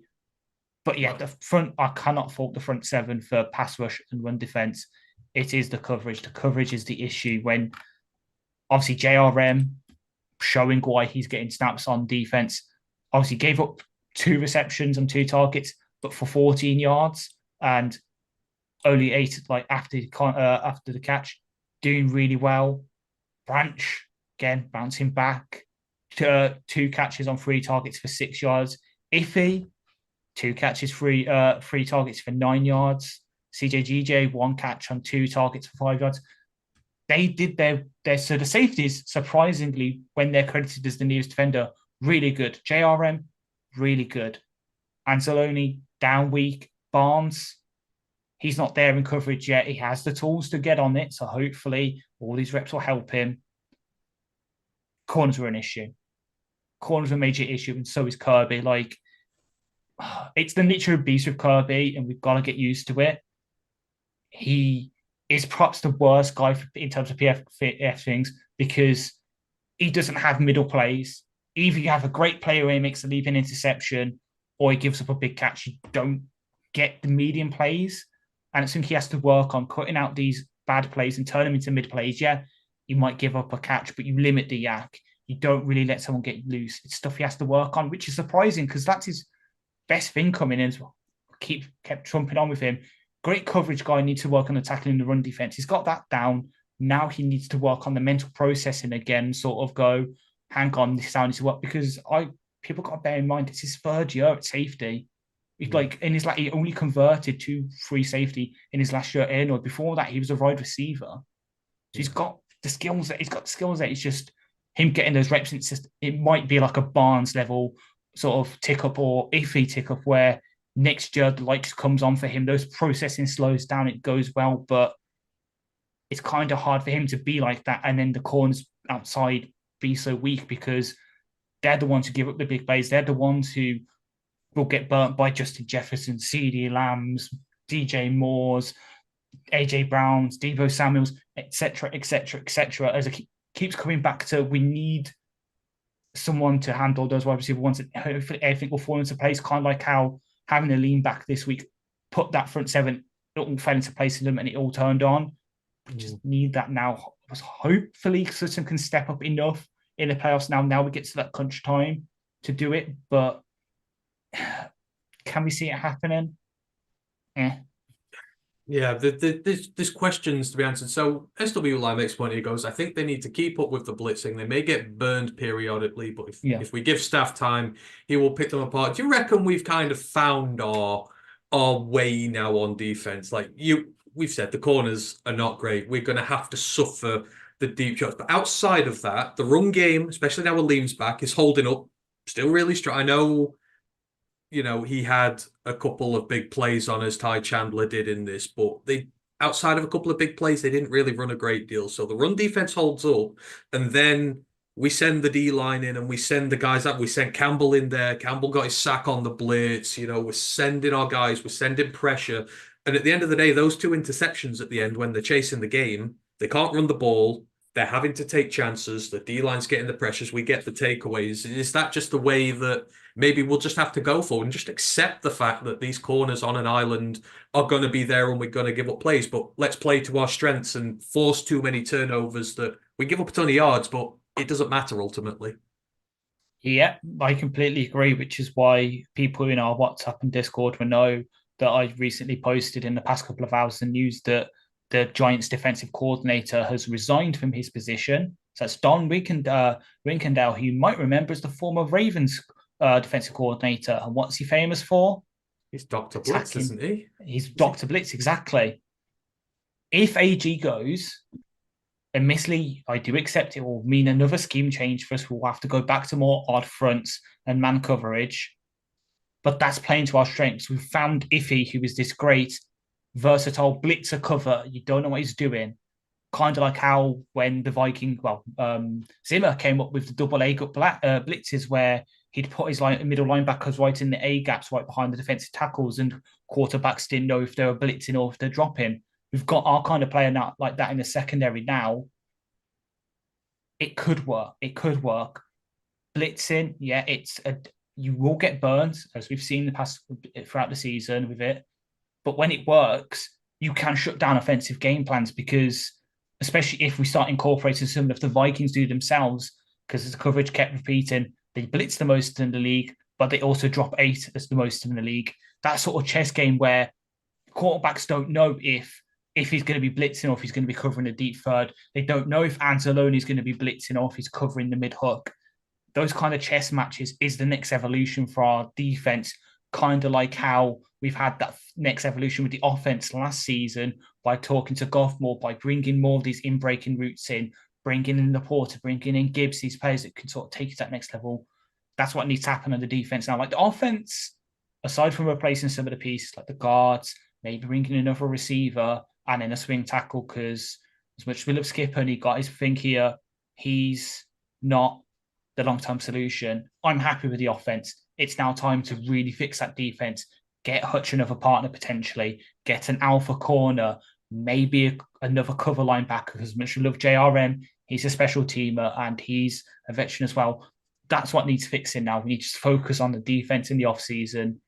Maybe build it more to be blitzing, to maybe get in.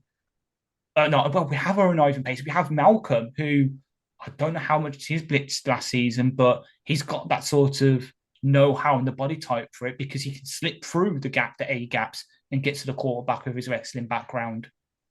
It's time to maybe start considering that, but I don't know if AGs will do it a lot permanently because, of course, he's a secondary guy. He's all about, I need to drop as many guys and cover them rather than, being proactive up front to do it. So John Scott will probably want to do it. Kelvin would definitely want to do it because you've got to remember he was an outside linebacker at LSU with us. He pass rushed a lot.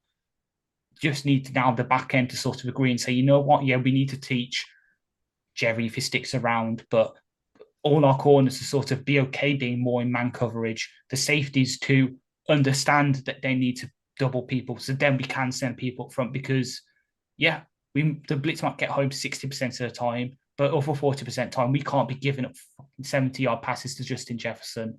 No. It needs to be 10 yards. He catches it. You tackle him. He doesn't get the first down. No, exactly. And, and it was the same last week. We did blitz a lot, but we just got hit by the big plays. And unfortunately, we weren't in the game situation. Our scheme works perfect when we're ahead because we have the ability to hit you quick, like we saw with Amon-Ra. We have the ability to ground you down while we're in front. And then what that does, it puts pressure on the team chasing. And that plays right into our defense's hands when we're able to just go after it. And yeah, we can give up some big we can give up some big plays, but we'll just score right back on you and you're back to square one again. We never got into that position with the Cowboys. We were always behind. So I think there's something certainly to be had with the way they're playing. And I think it's something we are just going to have to accept. going forward. But if this D line continues to play the way that it is, then we've got chances in games. The offense continues playing the way it is. It was great from that regard. And of course, we can't not talk about this game and not talk about special teams. We know it's your baby. You love it. Khalif Raymond, Jack Fox, and even then the guys on the special teams themselves, Dorsey getting the ball down at the 1 on that one. It was just, apart from the field goal, and we'll try and not slate Badgley so much on this. It was almost, yeah, because someone was coming over, but it was a nigh on perfect day from Phipp and the special teams here, just flipping the field, putting them under pressure. And every time Vikings just looked like they had a little bit way back into the game, special teams shut the door. Exactly, yeah. And that's, I even mentioned about, we just mentioned a minute ago, but Rodrigo, I know obviously PF Griffin's in be Orlando, highest graded guy, Kabinda, everyone that played on there was just like Jerry as well. All our Seeker on the field, all these guys, he stepped up, and that's one of the reasons that Phipp was so highly regarded. And I think he was 3rd, 4th in that PFA thing that came out. This is why, because obviously you've got to work the entire roster and make them happy to do these part roles, because you've got people like Jerry, who started the season was a starting corner for us, getting a lot of snaps. Now he's playing 19 special team snaps, and that's all he gets in the game. You've got to keep those guys happy, and yet they're all executing with the exact same purpose. The blocks, as we said earlier with Khalif, finally came together, and he was able to read them properly. Jack Fox had looked like what the Jack Fox of a couple of years ago, when he was the only good bit of our team, and we were all like, the punt guard, give him a lifetime contract, and that he's kind of fallen by the wayside a bit in the past couple, like the last year and a half or so. It's great to see him back on his, I had to quote a famous thing, he's back on his bullshit. Hell, Jake McQuaid, who isn't the most popular guy in our circle, obviously his snaps have been kind of meh the past couple of weeks, absolutely leveling Brandon Powell, who can go fuck himself. I know he's a former Lion himself, and he made some big plays for us, including that big victory against the Packers in 2018, where he caught like a massive touchdown from Stafford. Love you for that. Go fuck yourself. What you did to Khalil Dorsey, you should have been flagged. Hope you enjoy the FedEx package taking away most of your game check, you absolute dickhead. I know you're pissed off because you'll keep being the guy that has to push bloody Mullins in these QB sneaks when they're trying to push, and you're smaller than me. Don't take it out on Khalil Dorsey. It's not his fault you're being treated like this. Go and get some help. You get paid enough to have a therapist to work through this injury, these issues you have. Don't take it out on Dorsey. But yeah, I look, the special teams, man. If Phipp goes, I'll be sad because he's done pretty damn good. I know we've had some highly regarded special teams coordinators before, including ones who love to call fake punts at the wrong time and then get himself fired and thinking, oh yeah, I'm Billy Big Bollocks, I'm going to go and get a job elsewhere, and never got hired in the league again.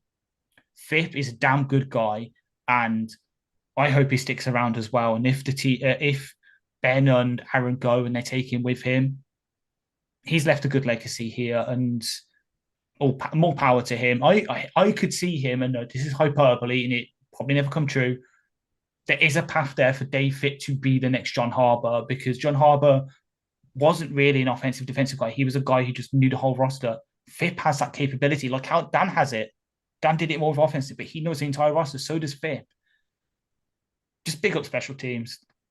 Draft a long snapper. Draft a long snapper, and we're happy. Draft a long snapper kicker round like late on. Trade back up into it. Get it. And then we can both be happy. Matt can be celebrating with a nice beer in a nice bar, watching us draft the next best long snapper. We're not talking about drafting long snappers after Josh McQuaid made that play in this game. Josh McQuaid stood up for his team. Jake McQuaid. I'm thinking of the old Bournemouth striker from years ago when I was a kid. That probably even before your time. So, yeah. But yeah, I'm going to accept no slander. We're not going to draft any long snappers today. Dude did this team proud. He just went straight in and absolutely marmalized into the ground. Absolutely loved it. But yeah, special teams, great. Offense, I would give them, what would you grade them at in this game for last game? I give them like would I give them a B plus? Would maybe going up towards an A? I'd give, yeah, I'm sort of in. Yeah, it's because one play with obviously the block / missed field goal. Okay, It happens. We've done it ourselves to teams. Everything else, pretty much perfect execution. Don't think we've got I'll double check now. I don't think we've got a special teams penalty. And if we did, I do not remember it. Yep, no special teams penalties, which is a rarity No. for us. We We usually thought get like an illegal block in the back or holding on the return. we thought we did, but then they flipped it onto Minnesota for that Yeah, their one. That's the probably what holding we're on the thinking of. Yeah. But it was on them. But yeah, I'd say that was like an A minus. I thought it was a very good performance from us overall. But just some little bits to glare on there. Let's talk a little bit about Minnesota before we go on there. And again, I'm going to say nice things about them first, and I'm going to say Nick Mullins has done a very good job for that team in the circumstances, given that they throw him away like a used toy and then call for him back, and he gives his all for that team. I mean, he was 30 of 44, 396 yards, 2 touchdowns, 2 interceptions. The interceptions are both at the end when he's just getting pressured left, right, and center. They're just throws into nowhere, probably trying to get rid of. Like, he ran hard. That fourth down conversion was good. We've got to give him kudos for his performance. And to be honest, I'm kind of glad to see the back of him. Yeah, like as you say, fair play to the guy. Not easy being at the kind of situation where you're the backup for most, like you've been there for most of the season. Obviously, your starter goes down. So what do, they trade for a guy, play him a couple of weeks. As soon as he flops out, they bring you in. Then suddenly, oh yeah, the rookie superstar's here. Let's see what he's got. Oh, he's so bad. We need to get rid of him. He's been tossed here, there, and everywhere. He is a less sexy, less good a version of Gardner Minshew. He had the Gardner Minshew treatments, just not on a grander scale. Because obviously Minshew won one game for the Jaguars. Like, no, fuck you. We drafted a quarterback. You can't do this and bench him for the rest of the season. Hope Mullins gets it. He deserves Chase Daniel kind of money where he gets that. Chase Daniel never deserved it. Mullins does because at least he can kind of keep you in games and he's a nice guy rather than Chase Daniel. Like, I hope Chase Daniel loves his podcasting. He actually does do some good episodes. I admit I have listened to a couple. He's not as good as the former Packers backup who now does Madden streams, like won the Madden World Championships this year against a Lions fan, which kind of upset me. But yeah, fair play to Nick Mullins and fair play to Nick Muse. 2 snaps, made the most of them. Like, great catch. Okay, run blocking. Hell, Lucky Jackson. There's a name you never heard. Someone they brought up from the practice squad. 1 snap, decent run block. Like, Yeah. they had some role players do pretty well. Hell, CJ Ham, the guy I named my preview article about, and I'm disappointed you because no one replied to my question about what your favorite sandwich filling is. I set up it perfectly to actually get some interaction. Coronation chicken. Or see, I'm a tuna sweet corn guy, but because the CJ Ham was like, oh yeah, everyone loves a good and like tasty bit of ham and cheese. No one replied. Like, oh, sorry, I thought it's coronation chicken for me. Oh, absolutely. So yeah, tuna sweet corn. But even him on the pass blocking, like I think he got a couple of plays where we were blitzing and he stopped like a Campbell or Barnes getting to Mullins, gave him an extra half second. They had bit players played good parts. Addison and Jefferson did well, but Chandler, let him be RB1. If they do the right thing, they'll let him be RB1 next year. And Mattison can go back to being at RB2. Deserves it. But everyone else, Like, okay, yeah, Josh Allen had a couple of plays. KJ Osborne did Paul Reisner, disappointing from him.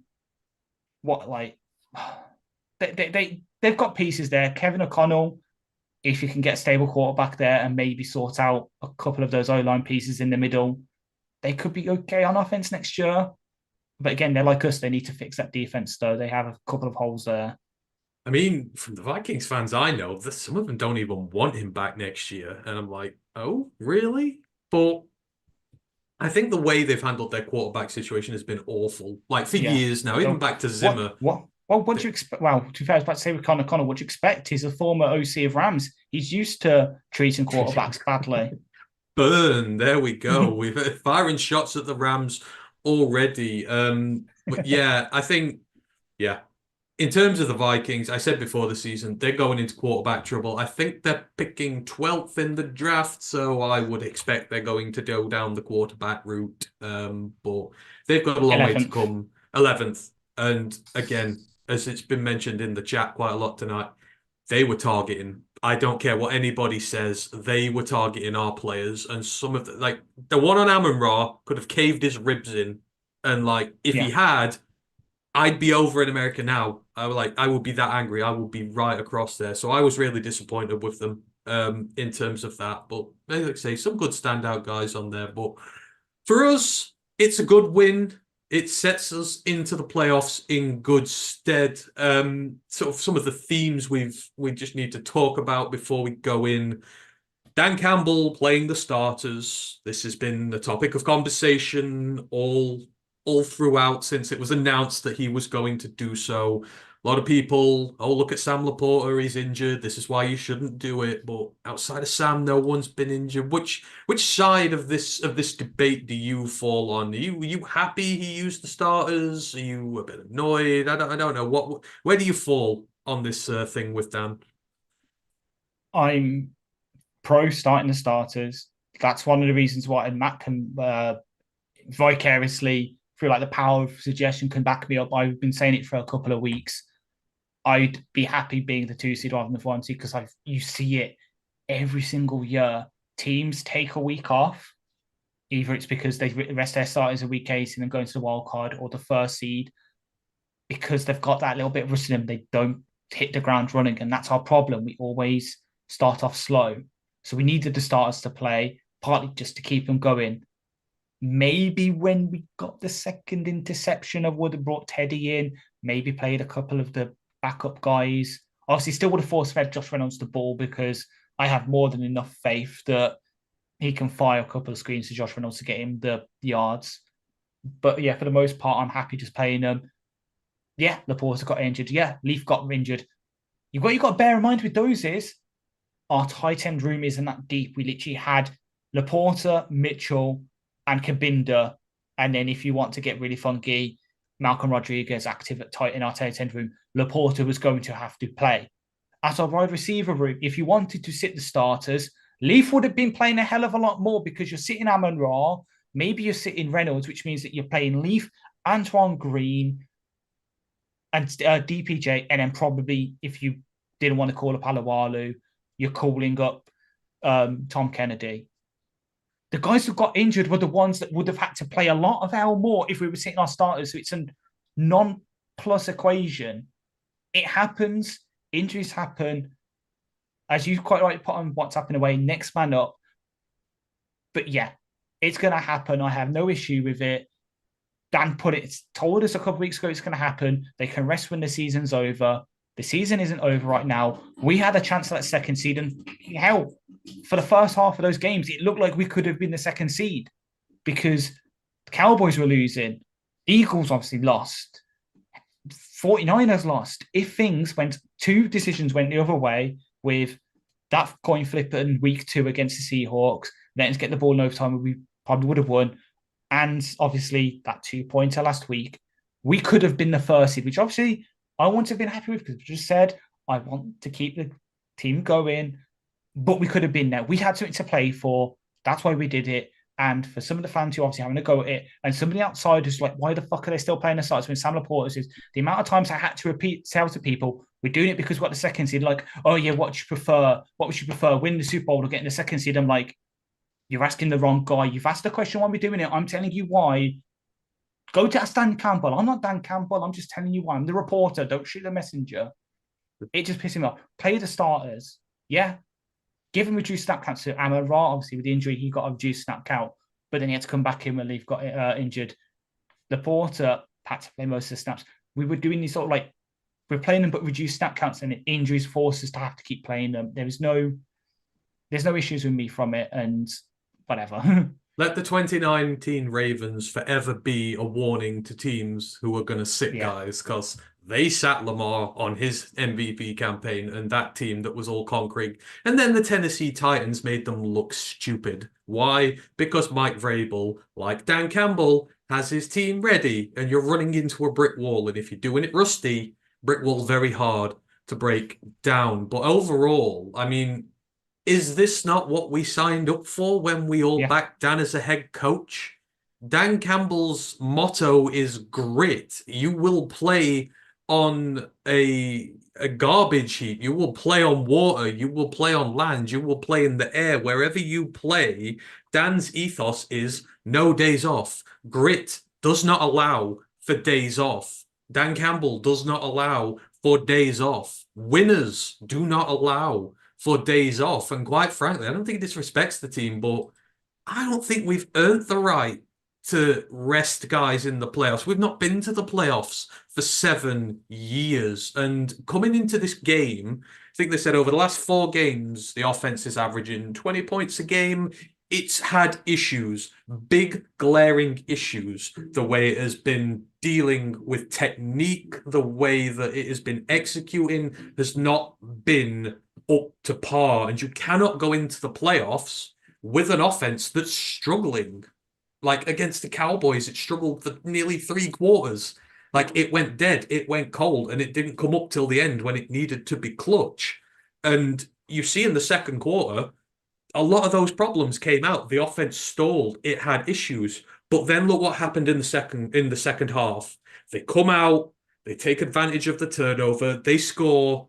Amon-Ra, the big play, they score again. They keep it at arm's length for the game. I was actually quite happy with what I saw from the offense in the second half, and I now feel more confident about them because of this game going into the playoffs than I did before. That is why you do it with the defense. Like that defensive line performance, that can change a team. It was so dominant. Think how high those players are going to feel right now. Hutch, what was it? Nine pressures last week, 8 this week. He's averaging nearly 10 a week at this moment in time. His sack stats are going crazy. Aleem is in making plays. Josh Pascal making plays. Levi making plays. Romeo making plays. Guys who haven't been making plays able to do it with the first string. And we are going into next week now with trenches on both sides of the ball, which are full of optimism. They are full of vigor and fight, and they are battle hardened and tested and ready to go. What have the Rams guys been doing? Sat on their arse playing Nintendo. What do you think they're going to do when they're in Ford Field with that raucous atmosphere and they're getting hit play after play after play after play after play? This is the way Dan plays. He will beat you into submission. And if we lose a player to injury, next man up. So what? I trust James Mitchell to come in. I trust Brock Wright to come back in. You know, I trust DPJ to come up and make plays. JMO's going to be back. I trust this team. And I think he was 100% correct to play the guys for this. So I will never, ever argue against that. It's the way Dan is. We love Dan for who he is. We never want Dan to change. That is my take on that with him. So we've not done cigars and subpars yet. And you know what? For the second week in a row, I'm going to keep in baseball bat with rusty barbed wire hung around it because there's someone we can give that to this week as well. But let's do the good first. Who are we going? Who's getting the biggest stogie in the pack this week for you? I know PFF hated him. They gave him a 59.7 grade. But we've mentioned his name over and over because he made plays. Josh Pascal, round of applause, my dude. I called for you in my preview article, said he's someone to watch opposite Hutch. Really could have breakout. Dude was in Mullins' face constantly, was making tackles for loss as well. He is becoming more and more like the second round pick that he's supposed to be. Him and Hutch, I know obviously everyone, we're probably going to get Braden Trice or something in the draft, potentially go opposite Hutch. But if not, Pascal might not be flashy. He might be a younger version of Kamish with slightly better physical upside. But against Hutch, he's showing that now maybe that might be enough. With this new blitzing scheme, him sort of winning most of his one-on-ones could be enough to open up Hutch, open up Aleem, and open up the blitzers to get to the quarterbacks. That's enough for me. So for a guy who's gone from why the fuck did we pick you in the second round last year to this? What a hell of a rise for the guy over 2 seasons. Yeah, absolutely. Pascal, I loved it. It was great that he had a great and he is indicative to our success on this line. We need the guys to step up and he did so. I'm gonna give we can give multiple because there's only 2 of us today. So Why not? Why not give multiple Stogies out here? And I know Campbell kind of ruined me thunder earlier by mentioning him, but Jack is like Yeah, Jack is maturing into the pick that we thought he was going to be when we drafted him. And as we know with Brad Holmes now, his draft picks develop at different rates. Of course, they do it in every draft, but we know he picks good players. And it seems like the last couple of weeks, he's starting to really get to grips with the NFL. He's getting to grips with the speed. He's processing better. Hell, they're bringing him in on blitz plays. They are getting him out his comfort zone a little bit. And Jack is really turning into the guy, that we invested such a high pick in. And like, dude's just gonna get better whenever Anzalone decides to call it time here or we move on from him, like we've got a leader for a decade in Jack Campbell, and we're starting to see that guy now. You got to take no crap exactly. from anybody. Like set the tone. First tackle of the game, he just spears a guy in midair into the ground. He's like, "You go and make those fancy catches against us. Going to cost you." It's the grit determination there. So Campbell gets the big stogie. Go on. Let's have Yeah. another. Who I who was who about to you got say, some I was love just about to for? back it. I was about to back you up. Oh, go on then. Go What for it. what do both the first seeds in the conferences have really damn good linebackers? Fred Warner for the 49ers, Roquan Smith for the Ravens. It's almost as if this whole thing of the middle linebacker being devalued in the NFL is slowly becoming a lot of bullshit. Brad Holmes is ahead of the curve. He spotted Roquan Smith. He spotted Fred Warner. It's like, hang on, with these defenses, with our offenses slightly moving towards in breaking routes and going back into the run game, what do you need? A good athletic linebacker. So let me go and get you. Let me go and get one. He might not be the highest upside guy in the world. He might not be Diane Henley, who's an elite run coverage guy. He might not be Ivan Pace Jr., who's an elite blitzer. But what can he do? He can do everything to like an 8 out of 10 standard when he's on form. The only thing that Campbell really struggled at in college was man coverage. Kind of shown in the pros, but zone coverage is getting better. The tackling might need some work, but he's doing good there. He can get tackle flashes. He pass rushing. We've put him here and everywhere. This again, it's another one of these where the draft nicks at the time were like, "What the fuck is this?" Slowly starting to be proven wrong. We might look back, as you say, when end of Campbell's rookie contracts were like, he was 100% deserving that 18th overall pick because he's the centerpiece around which everything else works. Because if we're blitzing a lot more, especially with having free safeties now, we might have to start going to more and more one linebacker looks. And it's between him and Anzalone for whose that's going to be, depending on the situation. So he's going to get a hell of a lot more snaps in the playoffs now. I mean, your linebackers, they're your engine. They're your green dot. They're the brains. They're the brawn. They're there to be the enforcer in your team. And to me, to say they're devalued and to say that, there's no value in them is utter tosh. Like, there's so many defenses in the NFL that you say who's the leader on a defense. I bet 3 out of 4 times you'll say a linebacker's name. Like Yeah, it'll be a linebacker. He will be the glue to that defense. There is absolutely value to middle linebackers. Now, for us this year, we don't need one because we've got Jack. We've got Barnes. We don't need one this year, but we've gone and got him. And more teams are going to start doing this. And we're setting the trend now. Like you said, Brad Holmes sees what's coming in terms of rosters. He set the Rams up the way he did. He's now setting the Lions up the way he is absolutely perfectly. Guy knows talent. So, exactly. anywho, who else do you want to give a cigar to? Because we were agreeing on mine there. So, Taylor Decker. He's been weaker the past couple of weeks. Had a bounce back game, looked good in the run game. Obviously, gave him a couple of pressures, but for the most part, bounce back game for him. And that's again, so we need the players. We need him and Saul to be on form because, maybe not this week against the Rams because obviously they've got Aaron Donald. Edge talent is good. But when we come up against also other teams, 49ers, Dallas, Philly, if we face the Ravens again or the Chiefs or whatever in the Super Bowl, they have really good edge rushers. So you need both tackles to be good because if not, what they're going to do, just stick the best pass rusher against your weakest tackle. Watch them work. That's what we've been doing with Hutch the past couple of weeks. It's what the Cowboys did against us last week with Micah Parsons. They kept lining him against Decker.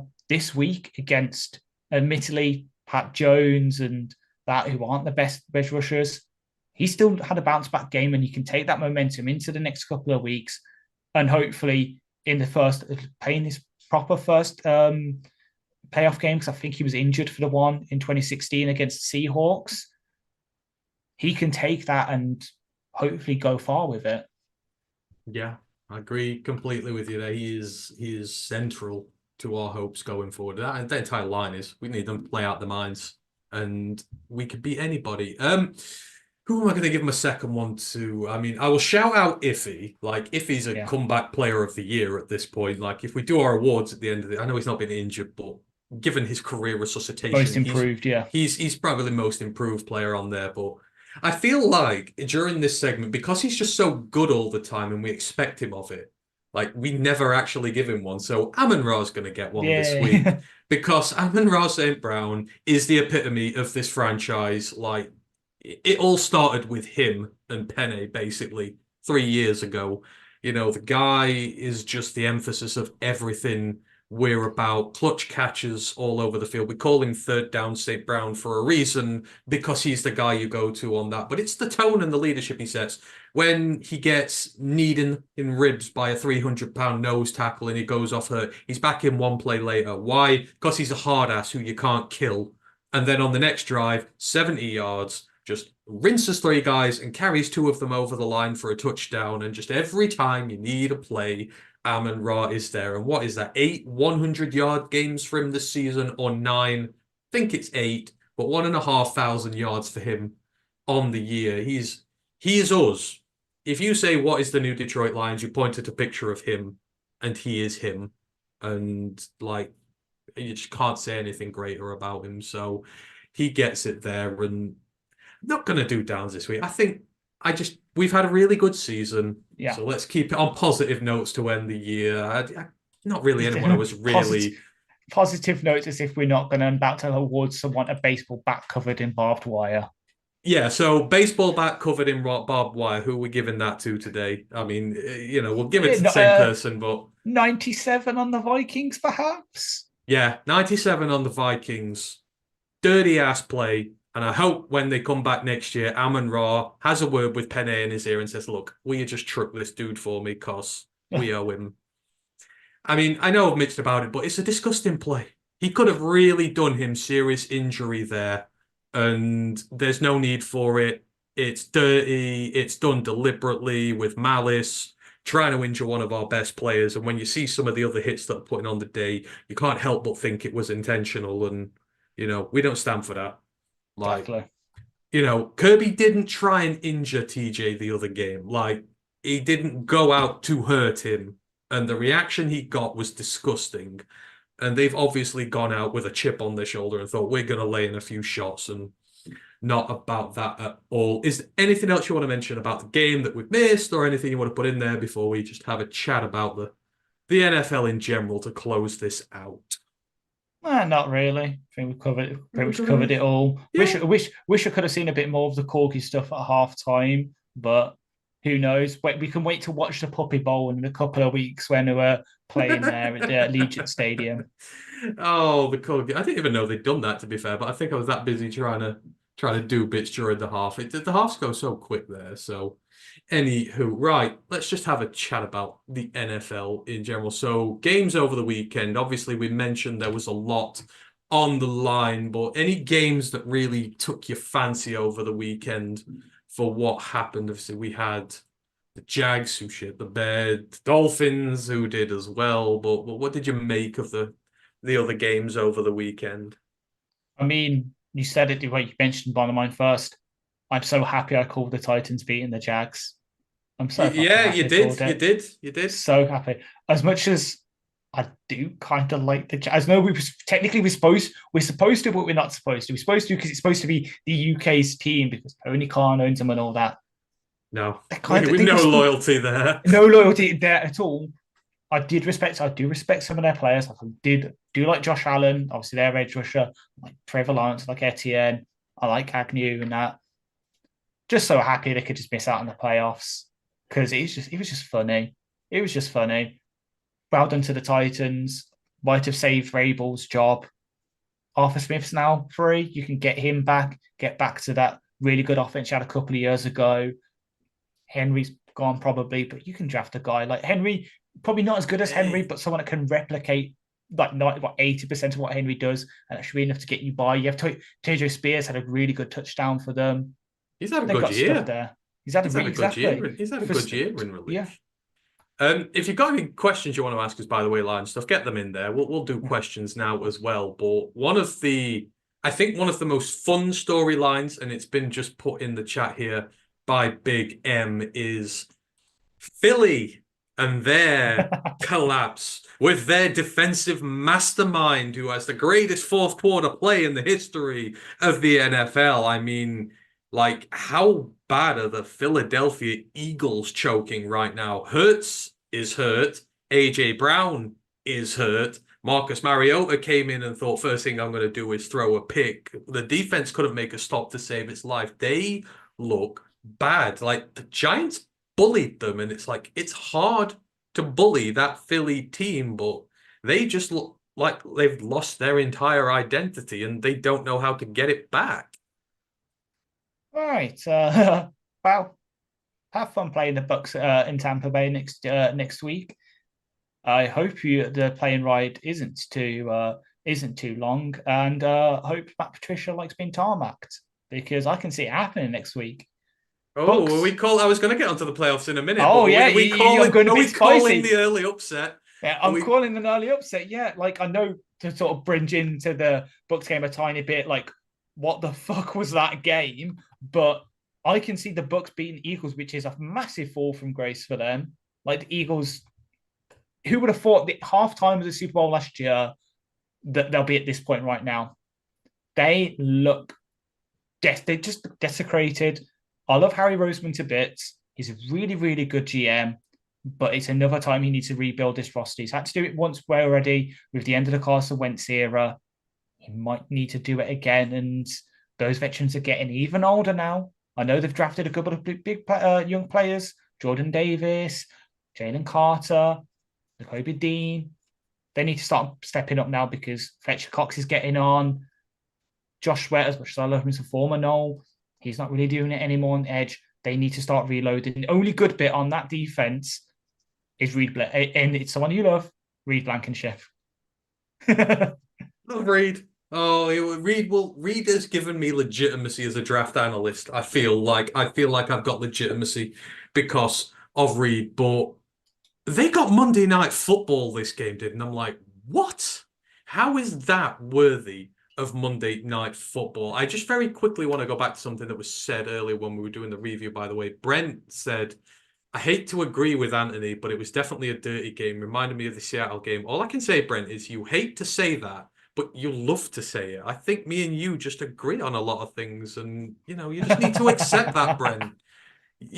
Agreeing with me is not a bad thing. So, we'll never, ever critique that. Other results that kind of went off. Well, we talked about teams who are tanking, but the Dolphins, I mean, they're in bother as well. The injury list is mounting. The Bills didn't even look that good, but they now have the harder assignment in the playoffs compared to the Bills. Bills get the Steelers. You got to go and play the Chiefs now. I mean, the Mike McDaniel train, that's blowing up. Yeah, tiny bit. It's just because they were scared, because they knew if they'd win, they'd have to face us, and then now that'd be their lovely Brazil game or get ruined by us absolutely destroying them. But yeah, I didn't watch too much of it because I had work early in the morning, but things are going bad when Dawson Knox actually remembers how to score a touchdown, because that was one of the most. They gave him a massive contract and he disappeared. He finally appeared again yesterday, which was fun to see.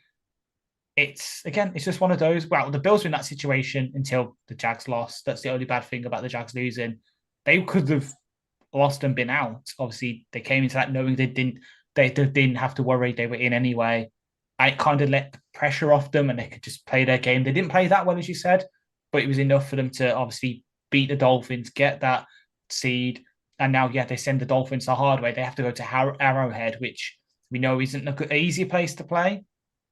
it could be explosive. Like there's another narrative for you. Tyreek Hill coming back home to Andy, to Travis, and to Patty. Let's see who can walk out with a W. Shocked that wasn't the primetime game, to be fair. I really am. But they Yeah. announced it before the Bills game was even done. They announced it really early in hindsight. So that's an odd one there. But yeah, others, I mean, Jets beat the Patriots for the first time in what feels like forever. I mean, Bills done. Going to be interesting to see what happens there. Falcons got blown out by the Saints. Arthur Smith is done, and what a run that has been there. Not a great one. And my favorite of the lot, the Bears lost to the Packers again because, sorry, Bears fans, not all teams are built like the Lions to go up to Lambeau in January when they've got playoffs on the line and beat them and deprive them of that. We're just built of something different. So, hey ho, I had a lot of fun watching this. But let's talk quickly about the wild card weekend. Now, we'll probably do it on Thursday as well, but there are some very enticing fixtures going into this. So, first up on the Saturday, we have the Strouds against the Browns.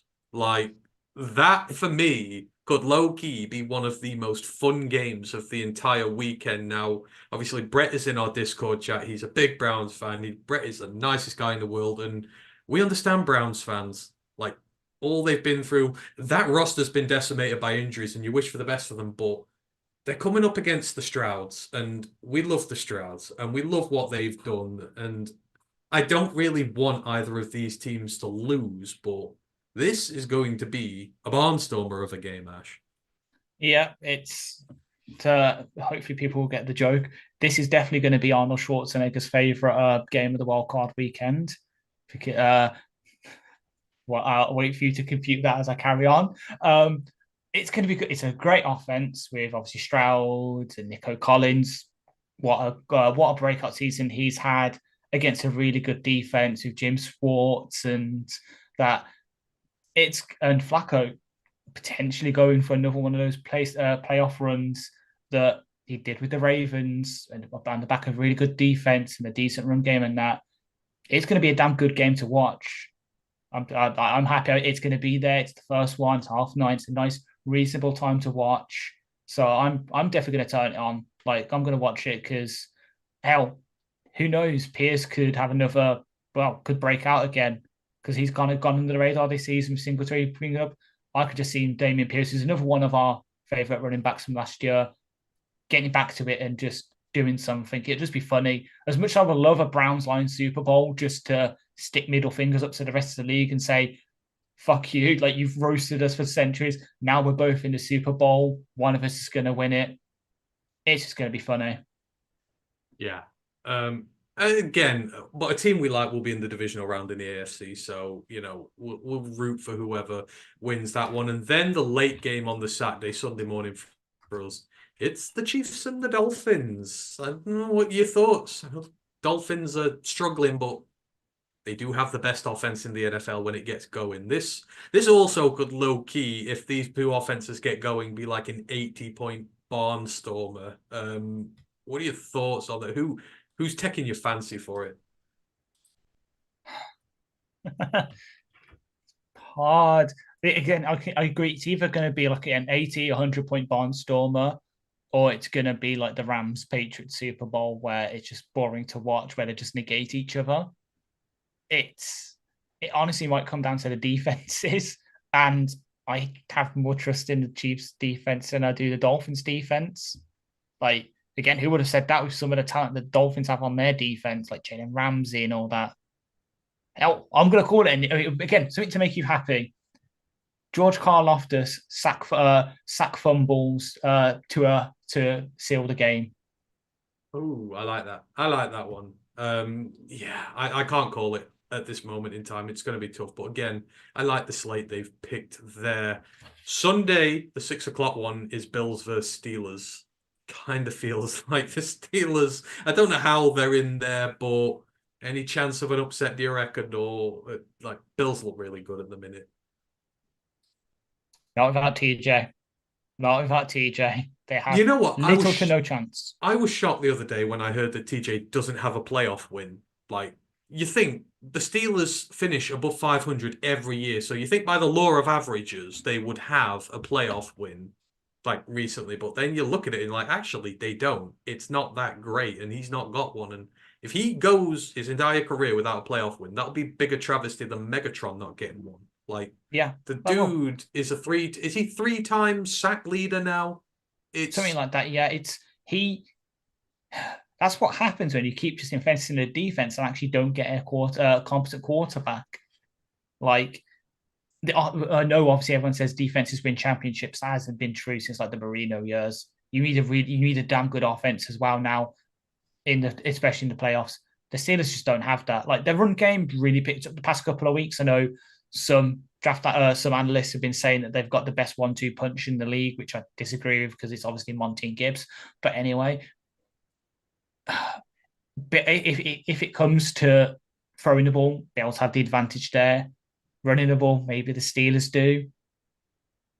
Defense, it might honestly be equal because they both have some pieces on there, but they both lost their most important pieces, TJ Watt and Matt Milano. So give it to the edge to the better quarterback with Josh Allen. Like, who's even going to be under center for the Steelers? Is it going to be Pickett? Is it going to be Rudolph? yeah, yeah. It's you imagine if Mason Rudolph out battled Josh Allen in a playoff game, like that would be hilarious. Like he might get a starter contract next year if he does that. I mean, stranger things have happened. They're not going to be picking high enough to get a Welcome to quarterback. welcome to yeah, exactly, either there or welcome Welcome, to Atlanta. welcome to hell. And speaking of welcome to hell, we have now what Lions fans are terming the Hell Bowl. The Cowboys versus the Packers. Like, if you could think of two more dislikable teams for Lions fans than the Cowboys and the Packers, we'd be at a stretch here. This is like choosing death by being shot or by being hit by a baseball bat repeatedly. Like, there's no good way out of this. I know some people say they want the Packers, but then some people want the Cowboys because we'll go back there. But in the chat, who do you want to win the Hell Bowl? The Cowboys or the Packers? Ash, who do you want to win the Hell Bowl?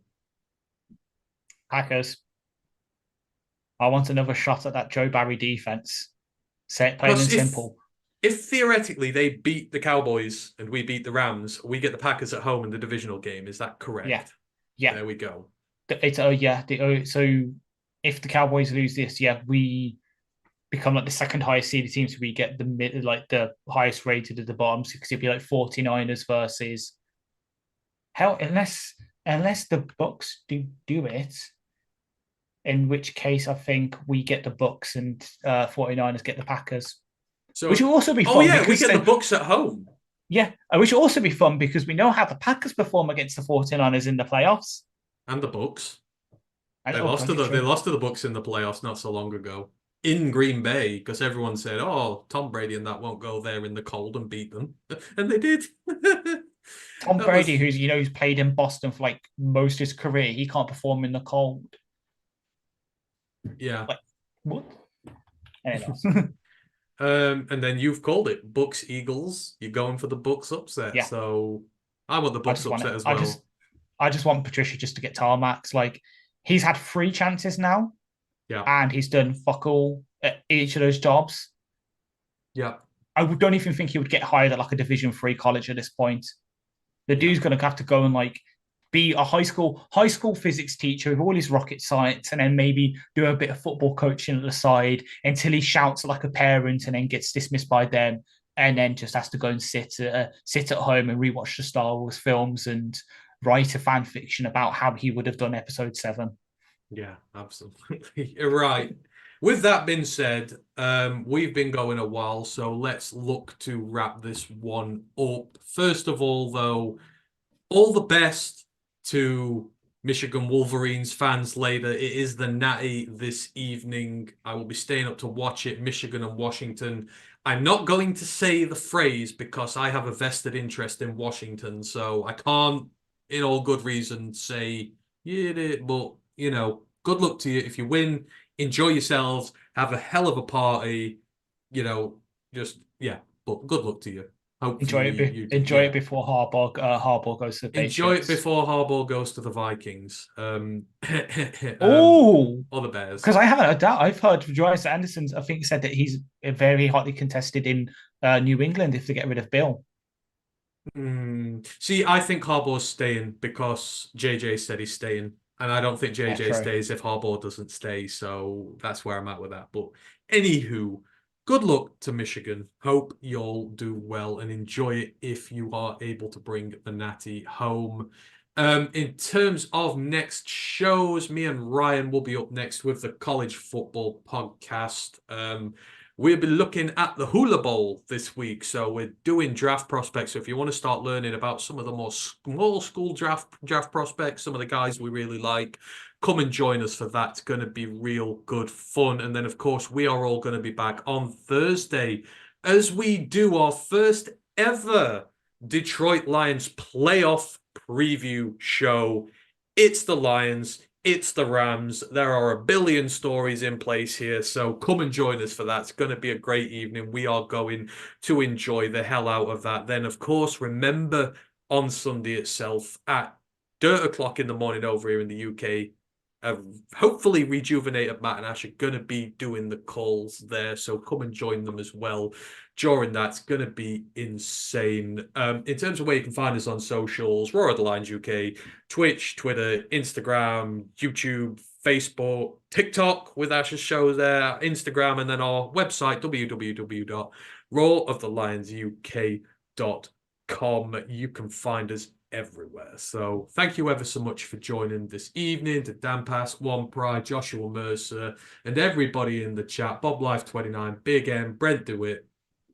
We appreciate you all, Independent Aquamanin as well. We shall see you in a few days' time. But yeah, enjoy the natty tonight and go party if Michigan win. One Pride. All throws lead to Rome.